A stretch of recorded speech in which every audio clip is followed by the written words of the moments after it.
હરે હરે રામ રામ રામ હરે હરે. હરે કૃષ્ણ પ્રભુજી, દંડવત પ્રણામ. હરે કૃષ્ણ, ધન્વત પ્રણામ. બધા જ વહાલા વૈષ્ણવોનું ખૂબ ખૂબ હૃદયપૂર્વકનું સ્વાગત છે. Welcome welcome. સીમા માતાજી, ભાનુ માતાજી, કરુણા માતાજી, હરે કૃષ્ણ પ્રભુજી, દંડવત પ્રણામ. હરે ધન્વત કૃષ્ણ પ્રણામ. પ્રભુજી, દંડવત ઉર્મિલા પ્રણામ. માતાજી, વેલકમ. ડોક્ટર હરે લોપા કૃષ્ણ માતાજી, પ્રભુજી. જયદીપ પ્રભુ, હરે ધર્મેન્દ્ર કૃષ્ણ પ્રભુ. પ્રભુજી, સાદર પ્રણામ. હરે કૃષ્ણ. સેમસંગ એસએમ લખ્યું છે, મને મોઢું દેખાતું નથી, એટલે કદાચ નામ યાદ રહી જાય. મંજુલા. મંજુલા માતાજી, યસ યસ, મંજુલા માતાજી. ઓકે, મનોજ પ્રભુ, જંખના માતાજી, એન્ડ હિરલ રામાનુજ માતાજી, હરે દેન કૃષ્ણ શારદા પ્રભુજી, દંડવત માતાજી, પ્રણામ. પ્રણામ રતિલાલ પ્રભુ, હરિ બોલ, હરે કૃષ્ણ. મિત્તલ ખોખર માતાજી, અદિતિ માતાજી, હરે કૃષ્ણ હરે પ્રભુજી, કૃષ્ણ દંડવત પ્રભુજી, પ્રણામ. દંડવત પ્રણામ. દંડવત પ્રણામ. બધા જ વહાલા વૈષ્ણવોનું ખૂબ ખૂબ હૃદયપૂર્વકનું સ્વાગત છે. ઇસ્કોન મેંગલુરુ શ્રી શ્રી રાધા ગોવિંદ મંદિર કુલાઈ તરફથી ચાલતા શ્રીમદ ભગવદ્ ગીતા પરના લેવલ 2 ના ક્લાસમાં, જેમાં આજે આપણે ઓરિએન્ટેશનનો બીજો દિવસ પર આજે આપણે ચર્ચા કરવા જઈ રહ્યા છીએ. ચર્ચાની શરૂઆત આપણે સાથે મળીને ભગવાનની પ્રાર્થના સાથે કરીશું. કોહોસ્ટની સેવા જેમને લેવી હોય એ હેન્ડ રેસ કરી દેશે, જેથી હું એમને કોહોસ્ટ બનાવી દઉં. હરે પ્રાર્થના કૃષ્ણ તરફ પ્રભુજી, આગળ દંડવત વધીએ. પ્રણામ. પુષ્પા માતાજી, વેલકમ. હરે કૃષ્ણ. ઓમ અજ્ઞાનતિમિરાંધસ્ય જ્ઞાનાંજનશલાકયા ચક્ષુરુન્મિલિतं येन તસ્मै શ્રીગુરુવે નમઃ. શ્રીચૈતન્યમનોભીષ્ટં સ્થાપિतं येन ભૂતલે સ્વયં રૂપ કદા મહ્યં દદાતિ સ્વપદાન્તિકम्. વંદેહમ શ્રીગુરો શ્રીયુતાપદકમલમ શ્રીગુરુન વૈષ્ણવાંશ્ચ શ્રીરૂપમ સાગરજાતમ સહગણ રઘુનાથાન્વિતમ તમ સજીવમ સાદ્વૈતમ સાવધૂતમ પરિજન સહિતમ કૃષ્ણ ચૈતન્ય દેવમ શ્રી રાધા કૃષ્ણ પાદાન સહગણ લલિતા શ્રી વિશાખાન્વિતંશ્ચ. હે કૃષ્ણ કરુણા સિંધો દીનબંધો જગતપતે ગોપેશ ગોપિકા કાંત રાધા કાંત નમસ્તુતે. તપ્ત કાંચન ગૌરાંગે શ્રી રાધે વૃંદાવનેશ્વરી વૃષભાનુસુતે દેવી પ્रणमामि हरि प्रिये. वाञ्छा कल्पतरुभ्यश्च कृपा सिन्धुभ्यैव च पतितानां पावनेभ्यो वैष्णवेभ्यो नमो नमः. नमो ओं विष्णुपादाय कृष्णपृष्ठाय भूतले श्रीमते भक्तिवेदान्त स्वामिनिति नामिने. नमस्ते सारस्वते देवे गौरवाणी प्रचारिणे निर्विशेषा शून्यवादी पाश्चात्य देश तारिणे. जय श्री कृष्ण चैतन्य प्रभु नित्यानंद श्री अद्वैत गदाधर श्रीवासादि गौर भक्त वृंद. ચાલો આપણે બધા સાથે મળીને હરે કૃષ્ણ હરે કૃષ્ણ કૃષ્ણ કૃષ્ણ હરે હરે હરે રામ હરે રામ રામ રામ હરે રામ હરે. હરે હરે.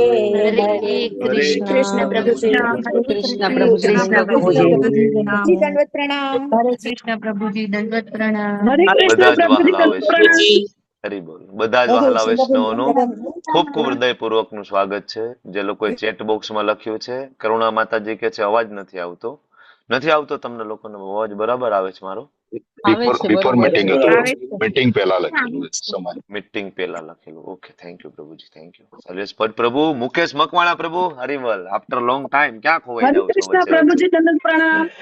હરે કૃષ્ણ, વેલકમ. ઇન્દિરા માતાજી, રાજેન્દ્ર પ્રભુ, લલિત કુમાર વેદ પ્રભુ, ફાલ્ગુની માતાજી, શંકરલાલ પ્રભુ, સંજય મહેતા પ્રભુજી, વેલકમ વેલકમ.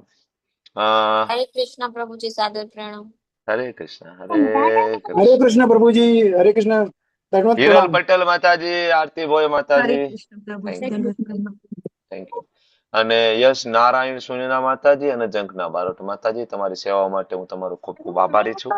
પણ ખૂબ એટેન્ટિવલી સેવામાં બેકગ્રાઉન્ડના કેમેરામાં જરૂરથી તમે લોકો ધ્યાન રાખજો. ક્લાસમાં ખોવાઈ નહીં જતા, બરાબર ને? તમારું કામ છે કેમેરા ચેક કરવાનું કન્ટિન્યુઅસ અને માઇક ચેક કરવાનું. Okay, Hare Krishna, thank you. મારું કેમેરાનું ચાલુ જ છે પ્રભુજી. ના ના, બરાબર છે. તમારી જે સેવા એલોટ છે પ્રોપર સેવા કરજો સરસ રીતે. તમારી સેવામાં ચૂક થશે તો મારે વિડીયો વચ્ચેથી ક્રોપ કરવો પડે, અને ક્રોપ કરવો પડે એ બહુ મોટી મહેનત છે. ઘણી વાર અડધો દિવસ, આખો દિવસ, બબે ત્રણ દિવસ જતા રહીએ તો પણ ઓનલાઈન જતો નથી. અને ઘણી વાર ઇવન પેમેન્ટ કરવું પડે 100, 150, 200 રૂપિયા સુધીનું.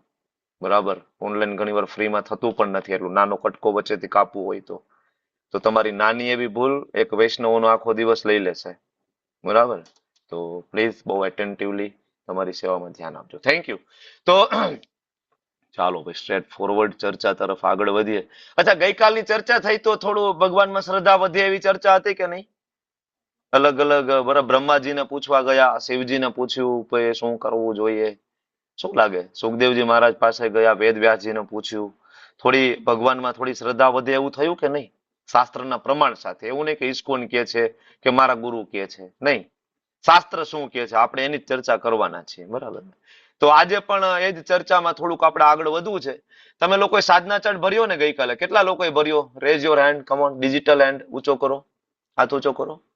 સાધના ચાર્ટ ગઈકાલે ભર્યો ને? સાધના ચાર્ટ ભરવાની ટેવ પાડજો. તમારી આ ટેવ તમને કૃષ્ણ તરફ લઈ જશે એ મારી ગેરંટી છે, બરાબર. કારણ કે આ ગેરંટી હું નથી આપતો, આ ગેરંટી આચાર્યો આપે છે. સ્વયં મારા ગુરુ મહારાજ જી જોલેની જય પતાકા સ્વામી મહારાજ અત્યારે પણ સાધના ચાર્ટ ભરી રહ્યા છે. એનો પણ અત્યારે પણ દર મહિને રિપોર્ટ આવે કે આ મહિનામાં કેટલી માળા થઈ, બરાબર. તો એવો આપણી પાસે પણ એક રિપોર્ટ હોવો જોઈએ. એ સાધના ચાર્ટ છે. ઓકે, અને ના સમજાય તો આ ક્લાસ પૂરો થાય પછી કહેજો, તો આપણે થોડું બધી એકાદ વાર હું શીખડાવી દઈશ તમને ના આવડતું હોય તો. ઓકે, ગઈકાલે આપણે ચર્ચા થઈ કે એક માળા આ ક્લાસની ફી છે લેવલ 2 ની, જે તમે લોકો ઓલરેડી લેવલ 1 માં ચૂકવતા આવ્યા છો, તો તમારા માટે બહુ અઘરું નથી, બરાબર ને? અને આપણે ચર્ચા કરી કે નાનામાં નાની સેવા છે ભગવાન યાદ રાખે છે, ભૌતિક જગત જેવું નથી. મંગલા આરતીમાં હાજરી આપો. આજ ઘણા બધા નવા ભક્તો મંગલા આરતીમાં, તમે કલ્પેશ પ્રભુને પણ જોયા હતા. કલ્પેશ દેસાઈ પ્રભુ મંગલા આરતીમાં આવ્યા હતા. અને શંકરલાલ પ્રભુએ પણ હમણાંથી મંગલા આરતીમાં આવવાનું ચાલુ કરી દીધું છે. અને નવા ભક્તો, બધાના મને નામ યાદ નથી, માફ કરજો, પણ ઘણું બધું, આંકડો બહુ મોટો હોય છે, 150 નો આંકડો હોય છે ગુજરાતી કોંગ્રીગેશનનો.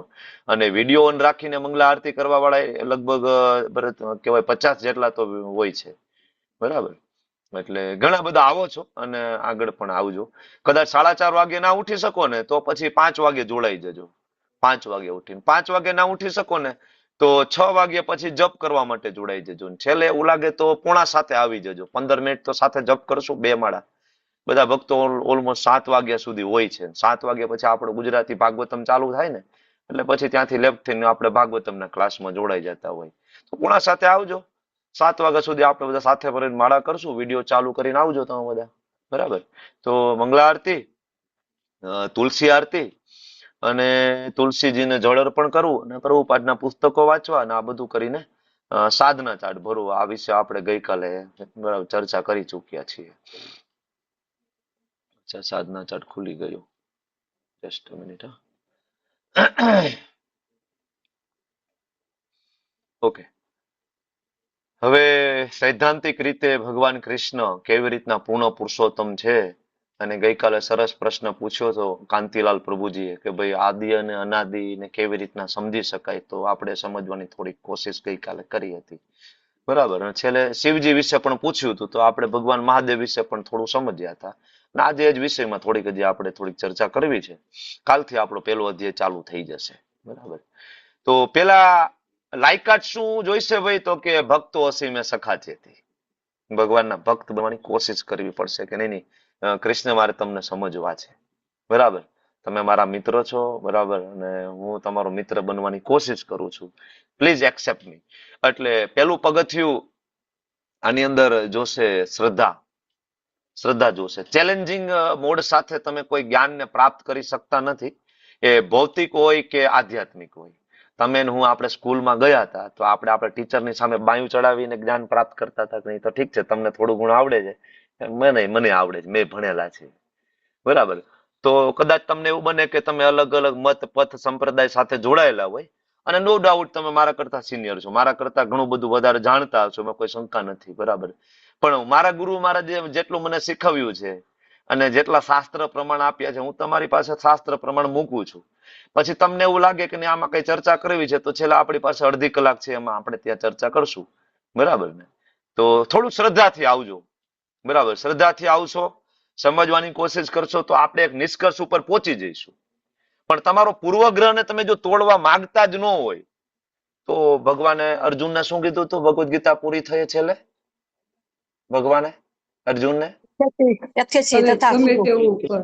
એટલે તારી ઈચ્છા હોય એ પ્રમાણે કર. ઈચ્છા પડે યથેચ્છ તથા કુરુ. ભાઈ તને આખી ભગવદ ગીતા આપી દીધી છે, તને બધું કહી દીધું. તું કોણ છો, હું કોણ છું, તારો ને મારો સંબંધ શું છે, તારે ક્યાં જવાનું છે, તું અહીંયા શું કામ ફસાણો છો, બધા જ પ્રશ્ન અર્જુનને ભગવદ ગીતામાં આપી દીધા. પછી ભગવાન શું કીધું? અર્જુન, હવે તને સમજાણું હોય, મારામાં શ્રદ્ધા હોય, હું બોલું છું સાચું લાગતું હોય, બરાબર, તો ઠીક છે. નહીતર હવે તને ભાઈ જેમ ઠીક પડે એમ તું કર. યથેચ્છસી તથા કરું. બરાબર ને? કારણ કે બાળક એક ઉંમરથી મોટું થઈ જાય ને પછી તમે એને મારીને નથી સમજાવી શકતા. તમે સમજો, તમે બધા માતા પિતા છો ને, નાનું બાળક હોય તમે 2 લાફા મારીને મનાવી લો, મોટું બાળક થઈ જાય પછી 2 લાફા ન મારી શકાય ને. બરાબર. પછી તમારે એને સમજાવવું પડે પ્રેમથી, દીકરા આ રીતના હોય, આ રીતના હોય. પછી જોઈ લે ભાઈ, તું મોટો થઈ ગયો, તારે બુદ્ધિ છે, સમજવાની કોશિશ કરતું. પણ સેમ વે કૃષ્ણ, આપણે મોટા થઈ ગયા ને તો કૃષ્ણ આ રીતના સમજાવે છે. ભાઈ જોઈ લો ને ભાઈ. તો એક ભાવ રાખજો હૃદયની અંદર, શ્રદ્ધા. નહીતર આગળ નહીં વધી શકાય. હું લેવલ 1 2 3 4 5 ભણાવી દઈશ ને, તમારો પૂર્વગ્રહ તમારો ત્યાં રહેશે ને તમે તોડી નહીં શકો. નહીં ને પ્રભુજી, હું નથી માનતો કૃષ્ણમાં, તમે કહો છો, તમે પૂર્વગ્રહને નહીં તોડી શકો. પ્રોબ્લેમ થઈ જશે, ફસાઈ જઈશું આપણે. બરાબર. તો ખોટી રીતે પૂર્વગ્રહ નથી તોડવું, આપણે શાસ્ત્રમાં જઈને જોવું છે, શાસ્ત્ર શું કે છે. શાસ્ત્ર. ઓકે. ગઈકાલે આપણે સૌથી પહેલા કોને પૂછવા ગયા? બ્રહ્માજીને. ભાઈ તમે પરમ પિતા છો ને, તમે કહો ને શું કરવું જોઈએ, કોણ ભગવાન છે, કોની ભક્તિ કરીએ? તો બ્રહ્માજી કીધું ભાઈ ઈશ્વર પરમ કૃષ્ણ. બરાબર. અચ્છા, બ્રહ્માજી પછી આપણે આપણા વહાલા, બરાબર, દેવોના દેવ મહાદેવ પાસે ગયા, ભોળાનાથ. ખૂબ દયાળુ ભગવાન. શ્રાવણ મહિનો છે, ભગવાનને પૂછવા ગયા, તમે કહો ને પ્રભુ શું કરીએ અમે? આરાધના નામ સર્વેશામ વિષ્ણુ આરાધના પરમ. બરાબર. બ્રહ્મ યામલ શાસ્ત્ર કરીને એક બુક છે, વૈદિક શાસ્ત્રની બુક છે. મારા ગુરુ મહારાજનો એક લેક્ચર છે, પ્રભુપાદ વાણી કરીને છે એક લેક્ચર. એ લેક્ચરમાં મારા ગુરુ મહારાજ જેજોલીન જયપ્રતાકા સ્વામી મહારાજ એ શ્લોકની ત્યાં કોટ કરે છે કે એમાં ભગવાન શિવજી માતા પાર્વતીને કહે છે કે સાંભળો દેવી, ભગવાન જે કૃષ્ણ છે, પૂર્ણ પુરુષોત્તમ ભગવાન છે, અને એ ચૈતન્ય મહાપ્રભુ બનીને આવે છે કળિયુગની અંદર, અને એ હરે કૃષ્ણ 2 વાર, કૃષ્ણ કૃષ્ણ 2 વાર, હરે ફરીથી 2 વાર, હરે રામ 2 વાર, રામ ફરીથી 2 વાર, અને હરે 2 વાર. આવી રીતના મંત્ર આવશે. ત્યાં આ રીતના મંત્ર લખેલો છે. મારા ગુરુ મહારાજ સમજાવતા હતા શાસ્ત્રનો રેફરન્સ આપીને. તો શિવજી માતા પાર્વતીને કહે છે કે હરે કૃષ્ણ કૃષ્ણ કૃષ્ણ હરે હરે, હરે રામ રામ રામ હરે હરે. ચૈતન્ય મહાપ્રભુ આવશે સ્વયં કૃષ્ણ અને આ મંત્ર કળિયુગના જીવોને આપશે, અને કળિયુગના બધા જ જીવો આ એક મંત્ર દ્વારા ઉદ્ધાર થશે. શિવજીના શબ્દો છે માતા પાર્વતીને. શાસ્ત્રનું નામ છે બ્રહ્મયામલ શાસ્ત્ર. મારા ગુરુ મહારાજનો એક લેક્ચર, જેમાંથી આજ તમને કોટ કરીને કહું છું, આજે સાંભળ્યું એટલા માટે. તો ભગવાન શિવજીને પૂછવા ગયા, શિવજી કોણ ભગવાન છે? અરે આરાધના નામ વિષ્ણુ આરાધના પરમ. શિવજી કે મારા પ્રિય તો રામ છે, મારા પ્રિય વિષ્ણુ છે, મારા પ્રિય કૃષ્ણ છે. એટલે તો શિવજી પોતે કહે છે કૃષ્ણ કૃષ્ણ જગન્નાથ ત્વમેવ પુરુષોત્તમ. સ્કંદ પુરાણ પંચમવતી ખંડની અંદર એક શ્લોક છે. બીજો શિવજીએ બહુ સ્તુતિ ગાઈ છે, જગન્નાથજીની રથયાત્રાની સ્તુતિ બહુ ગાઈ છે શિવજીએ. બરાબર. ભાગવતમાં આપણે ગઈકાલે ગયા ત્યાં પણ શિવજીએ કીધું. બરાબર. અચ્છા, શિવજી પછી આપણે ગયા પરાશર મુનિ પાસે, વેદવ્યાસજીના પિતાજી. ભગવાનની વ્યાખ્યા આપણને એને શીખડાવી. બરાબર ને, ભગવાન કોને કહેવાય. તો આપણે એ કાલે સમજવાની કોશિશ કરી પરાશર મુનિ પાસે, અને આ બધું શીખીને આપણે પછી ગયા સુખદેવજી મહારાજ પાસે. બરાબર. વેદવ્યાસજી પાસે, એમના પુત્ર, બરાબર, બે પિતા પુત્ર પાસે ગયા તો એને શાસ્ત્ર જે આપણને આપ્યું ભાગવતમ. વેદવ્યાસજી મહારાજે કીધું હા એ તે ચાંચકલા પુંસ કૃષ્ણ તું ભગવાન સ્વયં. ભગવાન સ્વયંની વાત કરતા હોય તો કૃષ્ણ છે, બાકીના બધા એના અંશ અને કલા. હવે સુખદેવજી મહારાજ પછી આપણે હવે અર્જુન પાસે જઈએ. અર્જુનજી જેના દ્વારા આપણને ભગવદ ગીતા પ્રાપ્ત થઈ છે. તો અર્જુનજીને આપણે પૂછીએ કે હે અર્જુનજી મહારાજ, તમે તો ભગવાનના પ્રિય સખા છો ને, નજીક રહ્યા તમે, મિત્રતા, બરાબર, તમારી એની સાથે ઘાટી મિત્રતા. તમે કયો ને ખરેખર કૃષ્ણ કોણ છે, ભગવાન છે કે નથી? ત્યારે અર્જુન 10મા અધ્યાયમાં આપણને કીધું ને, ભગવદ ગીતા ભણી ગયા ને, શું કીધું? અરે પરમ બ્રહ્મ પરમ ધામમ પવિત્રમ પરમમ ભવાન પુરુષમ શાશ્વતમ દિવ્યમ આદિદેવમ અજમ વિભુ. સરસ મજાનો શ્લોક આપ્યો ને અર્જુને. અર્જુન કહે છે બરાબર, ભગવાન પરમ બ્રહ્મ છે, પરમ બ્રહ્મ, એના ઉપર કોઈ નથી. એટલે બીજી લાઈનમાં એને લખ્યું આદિદેવમ અજમ વિભુ, એના ઉપર બીજા કોઈ દેવ નથી. બધા દેવતાઓના એ આદિ છે. બ્રહ્માજી, શિવજી થી લઈને જેટલા દેવી દેવતાઓ, તમારા મારા કુળદેવી થી લઈને ઇન્દ્ર આદિ દેવતાઓથી લઈને યક્ષ ગંધર્વોથી લઈને ઋષિ મુનિઓથી લઈને બધાના આદિ કોણ છે? કૃષ્ણ. અને એનો કોઈ જન્મ છે તો કે ના, અજમ, કોઈ જન્મ નથી. ભગવાનનો જન્મ નથી હોતો. બરાબર, અજમ અને વિભુ છે, બધાથી સુપીરિયર છે. પુરુષમ, ભોગતા છે, શાશ્વતમ છે. હવે કોઈ એમ કે ના ના, તો અર્જુન કે છે. નહીં, અર્જુન કે નહીં ભાઈ, જો હું નથી કેતો, મારા ગુરુકુળમાં ગેસ્ટ લેક્ચર આવતા હતા, અને લેક્ચર ની અંદર આહુસ્વામ ઋષય સર્વે, ઘણા બધા ઋષિ મુનિઓ આવતા હતા. કયા કયા? સૌ પ્રથમ તો દેવર્ષિ નારદ આવતા હતા અમને ભણાવવા માટે. નારદજીએ કહ્યું કૃષ્ણ ભગવાન છે. પછી અસિત ઋષિ આવતા હતા. અચ્છા, બીજું દેવલ ઋષિ આવતા હતા, અસિતો દેવલો. અને બીજું, અરે ભગવાન વેદવ્યાસ પોતે આવતા હતા. વેદવ્યાસજી ક્યારેક રવિવાર ગેસ્ટ લેક્ચરમાં આવતા હતા. વેદવ્યાસજી અમને કીધું, એને ભલે 4 વેદ ઉપનિષદ પુરાણ બધું આપ્યું, વેદવ્યાસજી અમને શીખડાવ્યું કૃષ્ણ ભગવાન છે. સ્વયં ચેવા બ્રવીસી, એને સ્વયં મને કહ્યું છે. તમે સમજો, અર્જુન ક્યાં ભણ્યા? ગુરુકુળમાં. અને આ ગુરુકુળનું એનું જે જ્ઞાન છે ને, એ આપણને પીરસી રહ્યા છે. અને જ્ઞાનમાં કોઈ સામાન્ય ટીચરો નહોતા આવતા. કોણ ટીચર હતા? નારદજી, અસિત, દેવલ, સ્વયં વેદવ્યાસ. હવે ડાઉટ હોય આપણને, વેદવ્યાસ જેમ કે પરમ બ્રહ્મ કૃષ્ણ છે, નારદજી એમ કે પરમ બ્રહ્મ કૃષ્ણ છે, શિવજી એમ કે પરમ બ્રહ્મ કૃષ્ણ છે, બ્રહ્માજી એમ કે પરમ બ્રહ્મ કૃષ્ણ છે, સુખદેવજી કહે છે. બરાબર. છતાંય હવે આપણે જવું છે 4 મુખ્ય પરંપરાના આચાર્યો પાસે. કઈ 4 પરંપરા? પેલું ફરીથી યાદ કરો. પેલું બોલો બોલો, જલ્દી બોલો, ટાઈમ ઓછો.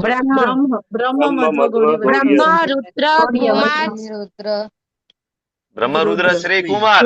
આમ પોપટની જેમ બોલવાનું, બ્રહ્મ રુદ્ર શ્રી કુમાર. હા. અચ્છા, બ્રહ્મ સંપ્રદાયના મહાન આચાર્ય કોણ? મધ્વાચાર્ય. મધ્વાચાર્ય. હરિબોલ, જયદીપ પ્રભુ, મધ્વાચાર્ય. તો મધ્વાચાર્યને પૂછવા જઈએ ભાઈ આપણે, બરાબર ને, ભાઈ તમે કહો કોણ ભગવાન છે? મધ્વાચાર્ય ભગવાનના મહાન ભક્ત, સામાન્ય કોઈ જીવાત્મા નહોતા. મધ્વાચાર્યને પેલા ઓળખવાની કોશિશ કરો. ઇસ્કોન ગૌડીય વૈષ્ણવ પરંપરાની અંદર મધ્વાચાર્યનું ખૂબ ઊંચું અને મહત્વનું સ્થાન છે. કારણ કે મધ્વાચાર્ય અને ગૌડીય સંપ્રદાય, બરાબર, મધ્વાચાર્ય ગૌડીય સંપ્રદાય, મધ્વ સંપ્રદાય વચ્ચેની એક કડી છે, જોડતી કડી છે. મધ્વાચાર્ય કોઈ સામાન્ય નહોતા. મધ્વાચાર્ય એટલે વાયુદેવના અવતાર. મધ્વાચાર્ય 3 વખત આવ્યા. એ બીજું કોઈ નહોતું. ત્રેતા યુગમાં ભગવાન રામચંદ્રજી સાથે આવ્યા હનુમાનજી. બરાબર. દ્વાપર યુગની અંદર ભગવાન કૃષ્ણ સાથે આવ્યા ભીમસેનજી, ભીમ. અને કળિયુગની અંદર ભગવાન વેદવ્યાસજીની સેવા માટે જે પ્રગટ થયા મધ્વાચાર્ય. તમે સમજો, કોઈ સામાન્ય નથી. મધ્વાચાર્ય he is the combined incarnation of Hanumanji મહારાજ, ભીમસેનજી મહારાજ અને વાયુદેવ. આ એ છે મધ્વાચાર્ય. અને એને જન્મતા વેત આ બધા ચમત્કારો કરીને સાબિત કરીને બતાવ્યું હતું કે હનુમાનજી મહારાજના ઇન્કાર્નેશન છે, એનો અવતાર લઈને આવ્યા છે. બરાબર. તો મધ્વાચાર્ય 13મી સદીમાં દક્ષિણ ભારતનું કર્ણાટક રાજ્ય અને ત્યાં આવેલું ઉડુપી, આપણે ઇસ્કોન મેંગલુરુ ક્યારેક જાય તો આપણે ત્યાંથી ઉડુપી ગયા છીએ, બરાબર ને.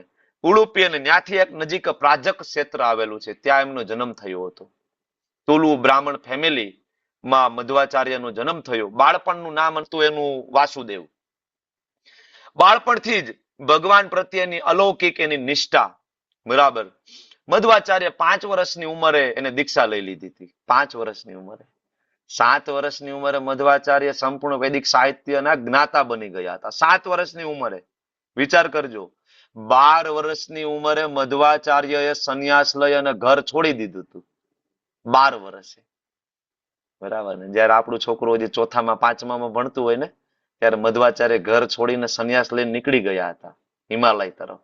મધ્વાચાર્ય, બરાબર. તો શરૂઆતમાં એમની દીક્ષા થઈ અચ્યુત પાસ આચાર્ય નામના એક આચાર્ય પાસેથી, અને શરૂઆતમાં પૂર્ણ પ્રજ્ઞા તરીકે એ ઓળખાવા લાગ્યા. ધીમે ધીમે ધીમે ધીમે, બરાબર, એને મઠના વડા તરીકે સ્થાન, બરાબર, આપવામાં આવ્યું, અને પછી આનંદ તીર્થ નામે ઓળખાવા લાગ્યા. આનંદ તીર્થ. મધ્વાચાર્યનું આવવાનું એકમાત્ર કારણ હતું કે શંકરાચાર્યજી જે આવ્યા હતા અને એને જે માયાવાદ, અદ્વૈત સિદ્ધાંતનો જે ફેલાવો કર્યો હતો, બરાબર, આ અદ્વૈત સિદ્ધાંતને તોડવાનું એનું મિશન હતું મધ્વાચાર્યનું. અદ્વૈત સિદ્ધાંતને તોડવાનું હતું, બરાબર. અને વેદાંત સૂત્રનું જે અર્થઘટન પ્રોપર રીતના થાય, બરાબર, શુદ્ધ આસ્તિકવાદ, ભગવાન નિરાકાર નથી, ભગવાન કૃષ્ણ પૂર્ણ પુરુષોત્તમ સ્વયં ભગવાન છે, આ એસ્ટાબ્લિશ કરવા માટે, બરાબર, એ પ્રગટ થયા. કોણ?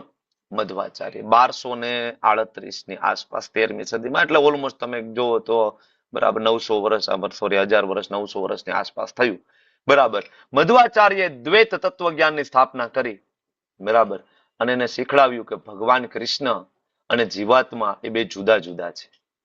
માયાવાદની અંદર જેવી રીતના જીવ અને ભગવાન એક છે એવું કહે છે અદ્વૈત સિદ્ધાંત, કે જીવ જ એક દિવસ તપ જપ કરીને આત્મા પરમાત્મા બની જશે. એ સિદ્ધાંતનું ખંડન કરવા માટે આજથી 900 વર્ષ પહેલા મધ્વાચાર્ય નામના મહાન આચાર્ય આવ્યા અને ભારતનો પ્રવાસ કર્યો. ઉત્તરથી દક્ષિણ, પૂર્વથી પશ્ચિમ, જેટલા પણ લોકોને મળ્યા અને જેટલા શંકરાચાર્યના ફોલોવર્સને મળ્યા, એ બધાને મળીને, જેટલા જૈનોને મળ્યા, જેટલા બૌદ્ધોને મળ્યા, માયાવાદી નાસ્તિકોને મળ્યા, આ બધાને તર્કશાસ્ત્રની દ્રષ્ટિએ બધાને હરાવી દીધા. કોને? મધ્વાચાર્ય. બધાને હરાવી દીધા શાસ્ત્રના પ્રમાણથી, બરાબર. અને વૈષ્ણવિઝમની સ્થાપનાની શરૂઆત કરી એમને, બરાબર. તો તમે ઉડુપી જાઓ તો સુંદર મજાના ત્યાં શ્રી કૃષ્ણની તમને ત્યાં વિગ્રહ જોવા મળશે. એક લીલા છે મધ્વાચાર્યની. મધ્વાચાર્ય સમુદ્રના કિનારે એક વખત ભગવાનના નામમાં લઈને જપ કરતા હતા, માળા કરતા હતા, અને દૂર એક મોટું જહાજ સમુદ્રના લહેરોમાં ફસાતું દેખાયું. મતલબ લાઈક સુનામી જેવું, બરાબર, મોટા મોટા મોજા ઉઠવા લાગ્યા, જહાજનું હાલક ડોલક થવા લાગ્યું. જહાજમાં જે બેઠો એનો સેનાપતિ, બરાબર, બધા ખૂબ ત્યાં ભયભીત થઈ ગયા, ખૂબ ભયભીત થઈ ગયા. પણ એને જયારે સમુદ્ર કિનારા તરફ જોયું તો ત્યાંથી એક પ્રકાશ એને નજર થતો હતો, અને એને મનોમન હૃદયમાં, બરાબર, એવો ભાસ થયો કે ત્યાં કોઈક મહાન સંત બેઠા છે, અને એને ત્યાં મનોમન પ્રાર્થના કરી, બરાબર, કે ભાઈ મને આમાંથી ઉગારી લો, મને બચાવી લો. અને તરત સમુદ્રની સુનામી શાંત થાય અને એ જહાજને ત્યાં, બરાબર, પાર્ક કરવામાં આવે, ત્યાં લંગર નાખવામાં આવે, અને સેનાપતિ એનો કેપ્ટન ઉતરી અને પછી મધ્વાચાર્યને મળવા આવે છે. મધ્વાચાર્યને મળવા આવે છે અને બધી વાત કરે છે. મધ્વાચાર્ય કે મેં તો કાંઈ નથી કર્યું, ભગવાનની લીલા છે.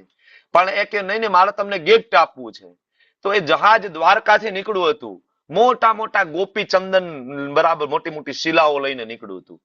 મોટી મોટી 2 શિલાઓ ગિફ્ટ કરી, મધ્વાચાર્યને ગિફ્ટ કરી, બરાબર. અને એ ગિફ્ટ કરી જે ગોપીચંદન, બરાબર, એ ગોપીચંદન જયારે તોડ્યું ને ત્યારે એમાંથી આ શ્રી વિગ્રહ નીકળ્યા.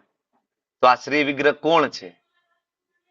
અચ્છા, આની કોણ ઉપાસના કરતું હતું? હાથમાં લાકડી વાળા વૃંદાવનના કૃષ્ણ છે, ગાયું ચરાવતા હતા. એ કોણ ઉપાસના કરતું હતું આની? રૂકમણીજી. હા, માતા રૂક્ષ્મણીજીના વિગ્રહ છે, સાક્ષાત દ્વારકાના. સાક્ષાત દ્વાપર યુગની અંદર ભગવાન કૃષ્ણના પટરાણી માતા રૂક્ષ્મણી, જેની રોજ સેવા કરતા હતા, જયારે ભગવાન હાજર ન હોય ને ત્યારે જેની સેવા કરતા હતા ને, ઈ આ શ્રી વિગ્રહ છે. અને આજે પણ ઈ તમે ઉડુપી જાઓ તો આ સુંદર મજાના દર્શન થાય. અને ઇવન મેંગ્લોરના આપણા મંદિરમાં જાઓ તો ત્યાં પણ તમને દર્શન થાય જમણા હાથ ઉપર રોજે, કારણ કે ત્યાં પણ મૂકવામાં આવ્યા છે ઠાકોરજીને. તો નાનપણથી જ ખૂબ બધા એના ચમત્કારો બતાવવામાં આવ્યા મધ્વાચાર્ય દ્વારા, અને શુદ્ધ દ્વૈતવાદ એમને એસ્ટાબ્લિશ કર્યો. બરાબર. પિતાજી કહેવાય કે દેણામાં ડૂબી ગયા હતા, અને નાના એવા મધ્વાચાર્ય આવીને કહે છે, પિતાજી શું થયું? તો કે ભાઈ આ લોકો આવ્યા છે ને ઘર ખાલી કરાવે છે. તો બાજુમાં જઈ અને આંબલીના બી તોડી આવે છે મધ્વાચાર્ય, અને એમ કે પિતાજી આલ્યો એને આપી દો, તમારું દેણું ચૂકતા જ થઈ જાય. પિતાજી કે આ દીકરા આનું શું આવે, આંબલીના ઠળિયાનું. બરાબર. એકવાર હાથમાં તો લ્યો પિતાજી. પિતાજી હાથમાં લીધું, મુઠ્ઠી ખોલીને જોયું તો એ બધા બી સોનાના થઈ ગયા, ગોલ્ડના. કે હવે થઈ જશે બધું? હા, કે હવે બધું ચૂકતું થઈ જશે. બરાબર. મધ્વાચાર્ય પોતે હનુમાનજીના અવતાર હતા.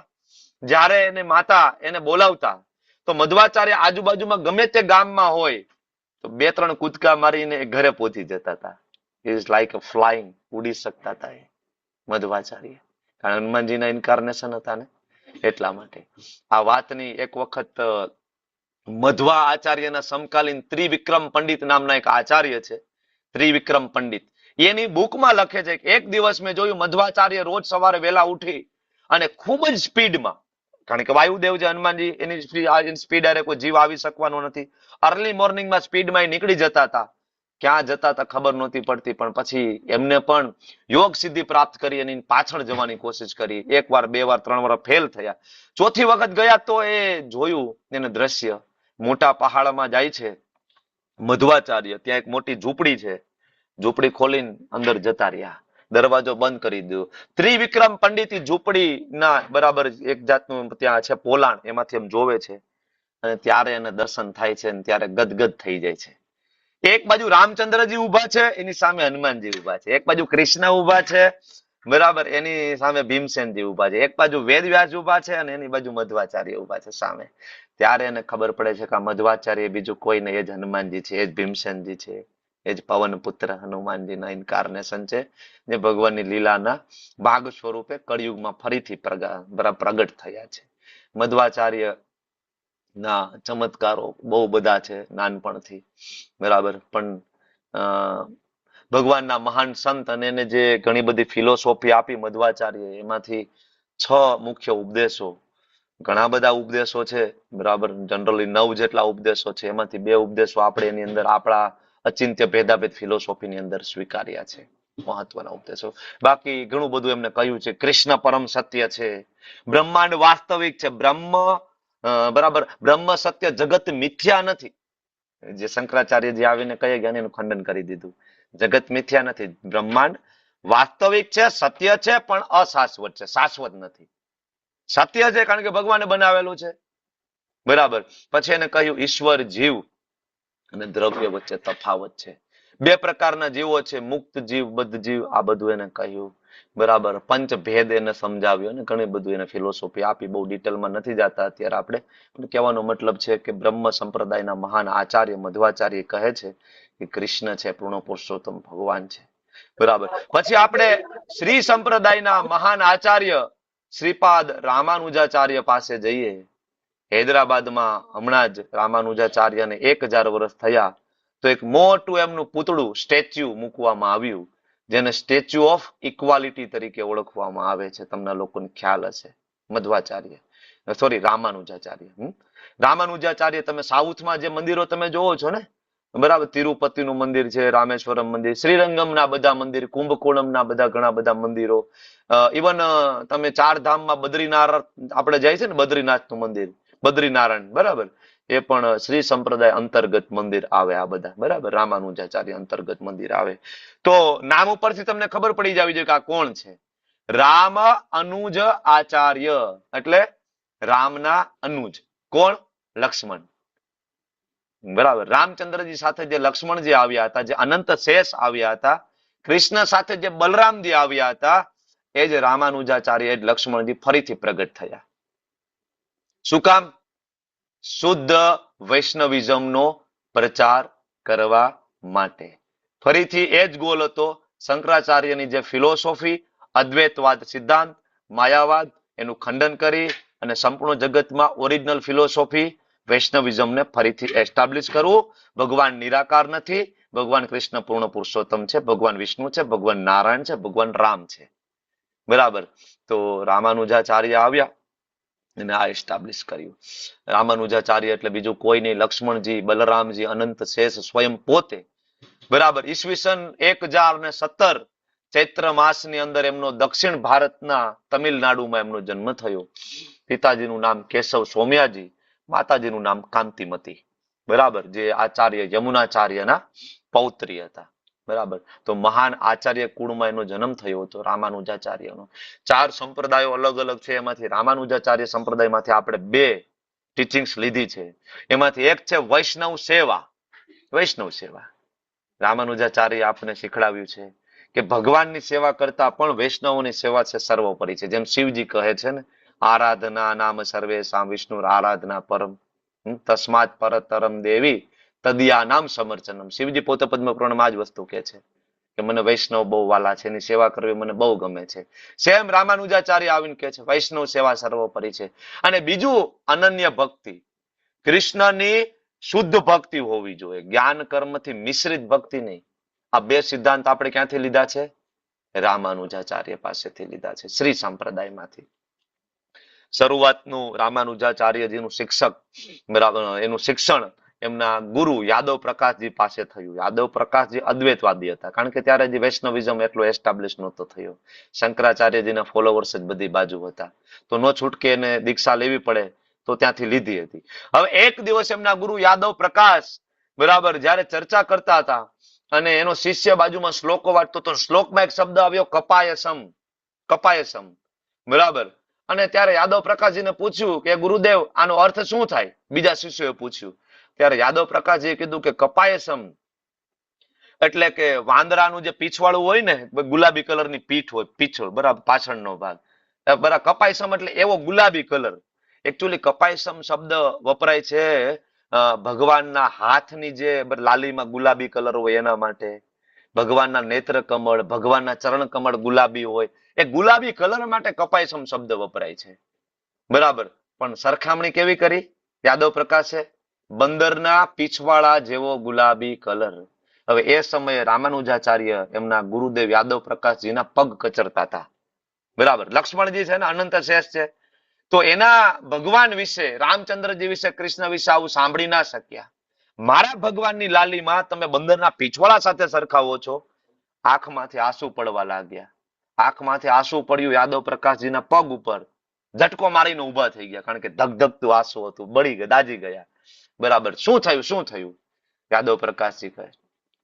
ત્યારે રામાનુજાચાર્ય કહે છે તમે જે સમજાવો છો ખોટું સમજાવો છો. કપાયસમનો મતલબ થાય, બરાબર, બ્રહ્માજી જે આસન ઉપર બેઠા છે એ કમળની જે લાલીમાં છે એ લાલીમાં સાથે સરખાવવામાં આવ્યા છે. નમો પંકજ નાભાય, જે કુંતી મહારાણી જે શ્લોક બોલે છે, બરાબર, આ બધા શ્લોકો જે શિવજી બોલે છે એની અંદર એ કમળ જે બોલે છે, અને કમળનો જે ગુલાબી કલર છે, એ ગુલાબી કલર બ્રહ્માજીના આસનનો જે કમળ છે એની સાથે સરખાવવામાં આવ્યો છે, નહીં કે કોઈ બંદરના પીછવાળા સાથે. યાદવ પ્રકાશજીએ જયારે સાંભળ્યું તો અહંકાર, બરાબર, 7મા માળે પહોંચી ગયો. હવે એને નક્કી કર્યું કે આ રામાનુજાચાર્યને મારી નાખવો છે. એનો શિષ્ય હતો, હવે મારી નાખવો છે. મારું ઇન્સલ્ટ કર્યું, બરાબર. એક દિવસ સમુદ્રમાં ફેંકી દે છે રામાનુજાચાર્યને. ભગવાન સ્વયં વિષ્ણુ રામાનુજાચાર્યને સમુદ્રમાંથી બહાર કાઢીને બચાવે છે. બરાબર. આગળ જતા એ જ રામાનુજાચાર્ય મહાન આચાર્ય બન્યા શ્રી સંપ્રદાયના. અને એ જ યાદવ પ્રકાશ એમની પાસે આવ્યા અને દંડવત પ્રણામ કરીને ક્ષમા યાચના કરી કે મારી બહુ મોટી ભૂલ થઈ ગઈ, તમે મને હવે તમારા શિષ્ય તરીકે સ્વીકારો. યાદવ પ્રકાશજી પછી રામાનુજાચાર્યને અંતર્ગત કાર્ય કરવા લાગ્યા. બરાબર. આવા મહાન આચાર્ય શ્રીપાદ રામાનુજાચાર્ય, ઘણા બધા શાસ્ત્રો એને આપણને આપ્યા છે. વિશિષ્ટ દ્વૈત સિદ્ધાંત આપણને એને આપ્યો છે, વિશિષ્ટ દ્વૈત સિદ્ધાંત. બરાબર.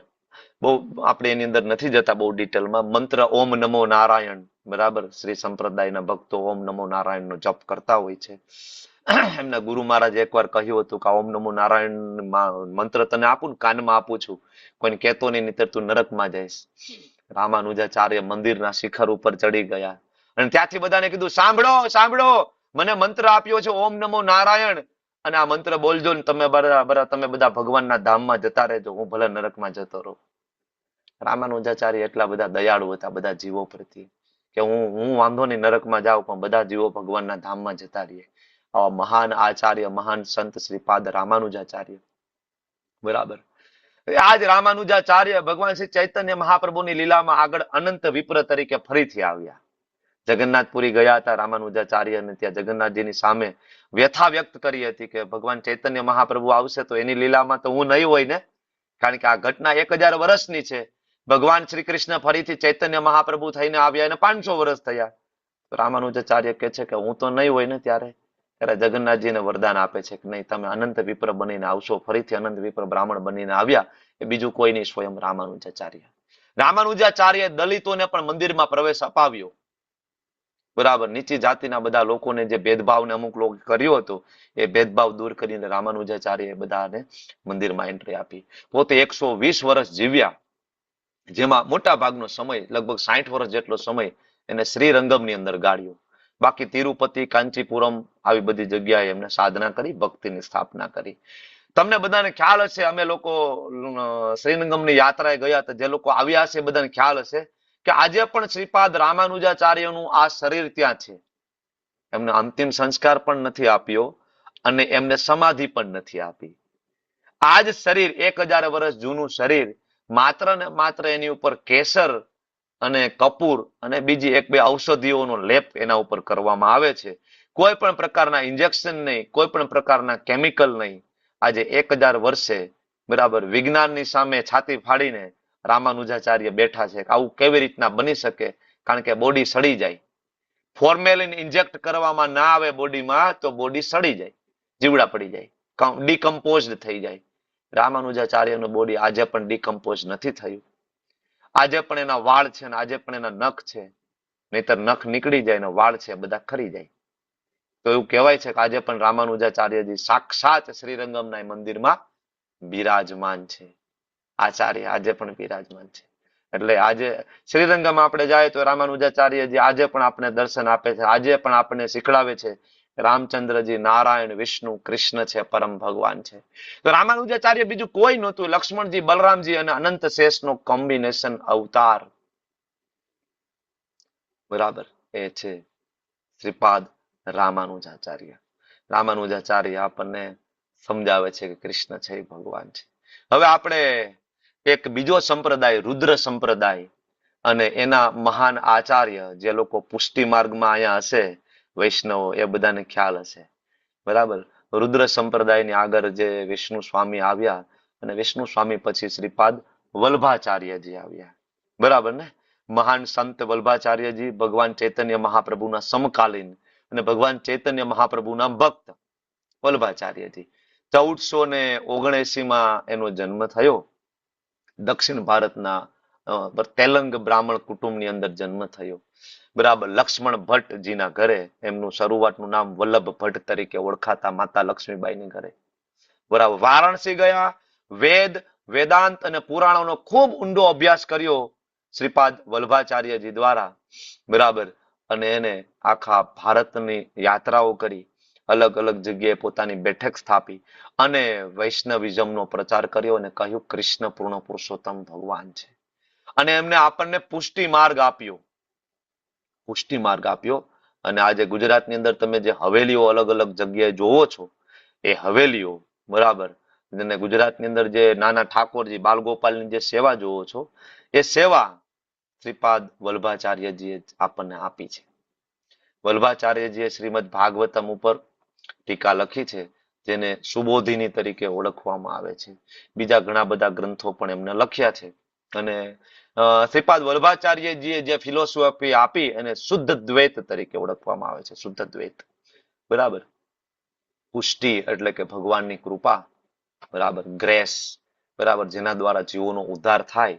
તો પુષ્ટિ માર્ગ એટલે કે દિવ્ય કૃપાથી પોસાયેલી ભક્તિ વલ્ભાચાર્યજી આપણને આપી છે. ભારત ભ્રમણ યાત્રા કરીને એને પણ શંકરાચાર્યજીના સિદ્ધાંતો, અદ્વૈતવાદનું ખંડન કર્યું અને શુદ્ધ વૈષ્ણવિઝમને એસ્ટાબ્લિશ કર્યું. બરાબર. એટલે વલ્ભાચાર્યજી ખૂબ સન્માનીય છે. એક અધિકૃત વૈષ્ણવ આચાર્ય છે અને ભગવાન શ્રીનાથજીની જે સેવા થઈ રહી છે ને નાથ દ્વારાની અંદર, બરાબર, વિગ્રહ સેવા, એમાં વલ્ભાચાર્યજીનું જે પ્રદાન છે એની ખૂબ પ્રશંસા કરવામાં આવી છે. એટલા માટે આપણા પુષ્ટિ માર્ગના જે ભક્તો આપણી સાથે જોડાયેલા છે એમનું વડું મથક નાથ દ્વારા છે, બરાબર. તો આ ભગવાનના મહાન ભક્ત શ્રીપાદ વલ્ભાચાર્યજીનું નાનું એવો પરિચય. એને પણ આપણને શું આપ્યું? કૃષ્ણ ભગવાન છે, પૂર્ણ પુરુષોત્તમ. એના પછી આગળ વધીએ તો આપણા સંપ્રદાયની અંદર ભગવાન સ્વયં કૃષ્ણ પ્રગટ થયા ચૈતન્ય મહાપ્રભુ તરીકે, બરાબર. શ્રી કૃષ્ણ ચૈતન્ય રાધા કૃષ્ણ નાહી અન્ય. એકચ્યુઅલી રાધા અને કૃષ્ણ બેનું કોમ્બિનેશન અવતાર ઘણા બધા બાહ્ય કારણો અને આભ્યંતર કારણોને લીધે એકચ્યુઅલી ભગવાન અહીંયા પ્રગટ થયા છે. રાધા રાણીની એક વિનંતી પણ હતી કૃષ્ણને કે તમે અલગ અલગ યુગની અંદર આવ્યા, કૃષ્ણ તરીકે, રામ તરીકે, વરાહ તરીકે, નરસિંહ તરીકે, પણ તમે બધા જ અસુરોનો વધ કર્યો છે. તમે બધા અસુરોનો વધ કર્યો છે, પાપીઓનો મારીને વધ કર્યો છે. પણ એક અવતાર એવો પણ લો એમાં મારીને વધ નહીં, તારીને, બરાબર, વધ કરીને ઉદ્ધાર નહીં કરો. બાકીનાનો ઉદ્ધાર કર્યો પણ કેવી રીતના? મારી નાખીને. પણ એક એવો અવતાર લો કે તમે એને તારીને ઉદ્ધાર કરો, મારીને નહીં. એટલા માટે કૃષ્ણ સ્વયં ભગવાન શ્રી ચૈતન્ય મહાપ્રભુ બનીને આજથી 500 વર્ષ પહેલા 1486 પશ્ચિમ બંગાળના શ્રીધામ માયાપુર, જેની યાત્રા ઓર્ગેનાઇઝ થઈ ચૂકી છે. 26 ઓક્ટોબર થી અમે લોકો માયાપુર જઈ રહ્યા છીએ, 26 થી લઈને 30. ઘણા બધાનું બુકિંગ થઈ ચૂક્યું છે. ત્યાં ભગવાન શ્રી કૃષ્ણનું છેલ્લું પ્રાગટ્ય કળિયુગની અંદર થયું.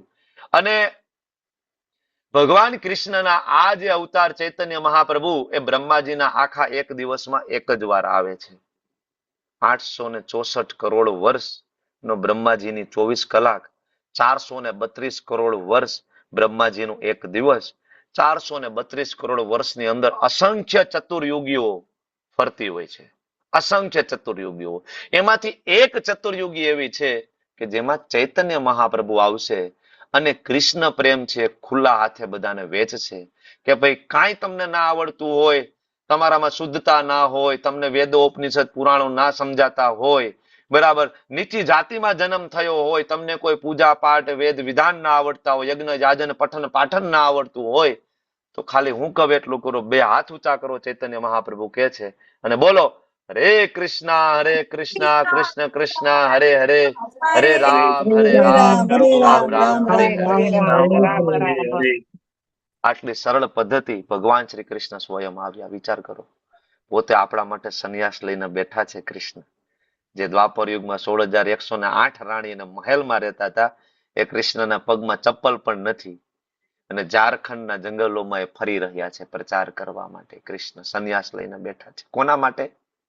કોના માટે? આપણા માટે. ભગવાન કેટલું મુશ્કેલીઓ વેઠે છે, તમે આના ઉપરથી તમને ખ્યાલ આવે ને. અલગ અલગ સમયમાં મુશ્કેલીઓ વેઠે છે આપણને પાછા લઈ જવા માટે. કેટલો પ્રેમ કરે છે કૃષ્ણ. એટલે ચૈતન્ય મહાપ્રભુને કૃષ્ણના મહાવદન ન્યાય અવતાર તરીકે ઓળખવામાં આવે છે. સૌથી કરુણા, most મર્સીફુલ ઇન્કાર્નેશન of lord is Chaitanya Mahaprabhu. Jagannath મિશ્રજી અને માતા સચીદેવીના ખોળે ભગવાન વિશ્વંભર ના નામથી, નિમાય પંડિતના નામથી, કારણ કે લીમડાના ઝાડ નીચે જન્મ થયો હતો એટલે નિમાય તરીકે ઓળખાયા, પ્રગટ થયા. પણ છન્ન અવતાર છે ચૈતન્ય મહાપ્રભુ. કેવો અવતાર છે? છન્ન, સિક્રેટ. શાસ્ત્રમાં લખેલું છે છૂટી છૂટી જગ્યાએ. તમે ગરુડ પુરાણ ખોલશો, બરાબર, તમે ભાગવતમ ખોલશો, પદ્મ પુરાણ છે, ભવિષ્ય પુરાણ છે, નાભાજીકૃત ભક્તમાલ ગ્રંથ છે, અને બીજા અસંખ્ય રેફરન્સ છે કે જેની અંદર તમને ખ્યાલ આવશે કે ચૈતન્ય મહાપ્રભુ એ બીજું કોઈ નહીં, he is himself Krishna. Himself, કૃષ્ણના અવતાર પણ નહીં, હિમસેલ્ફ કૃષ્ણ.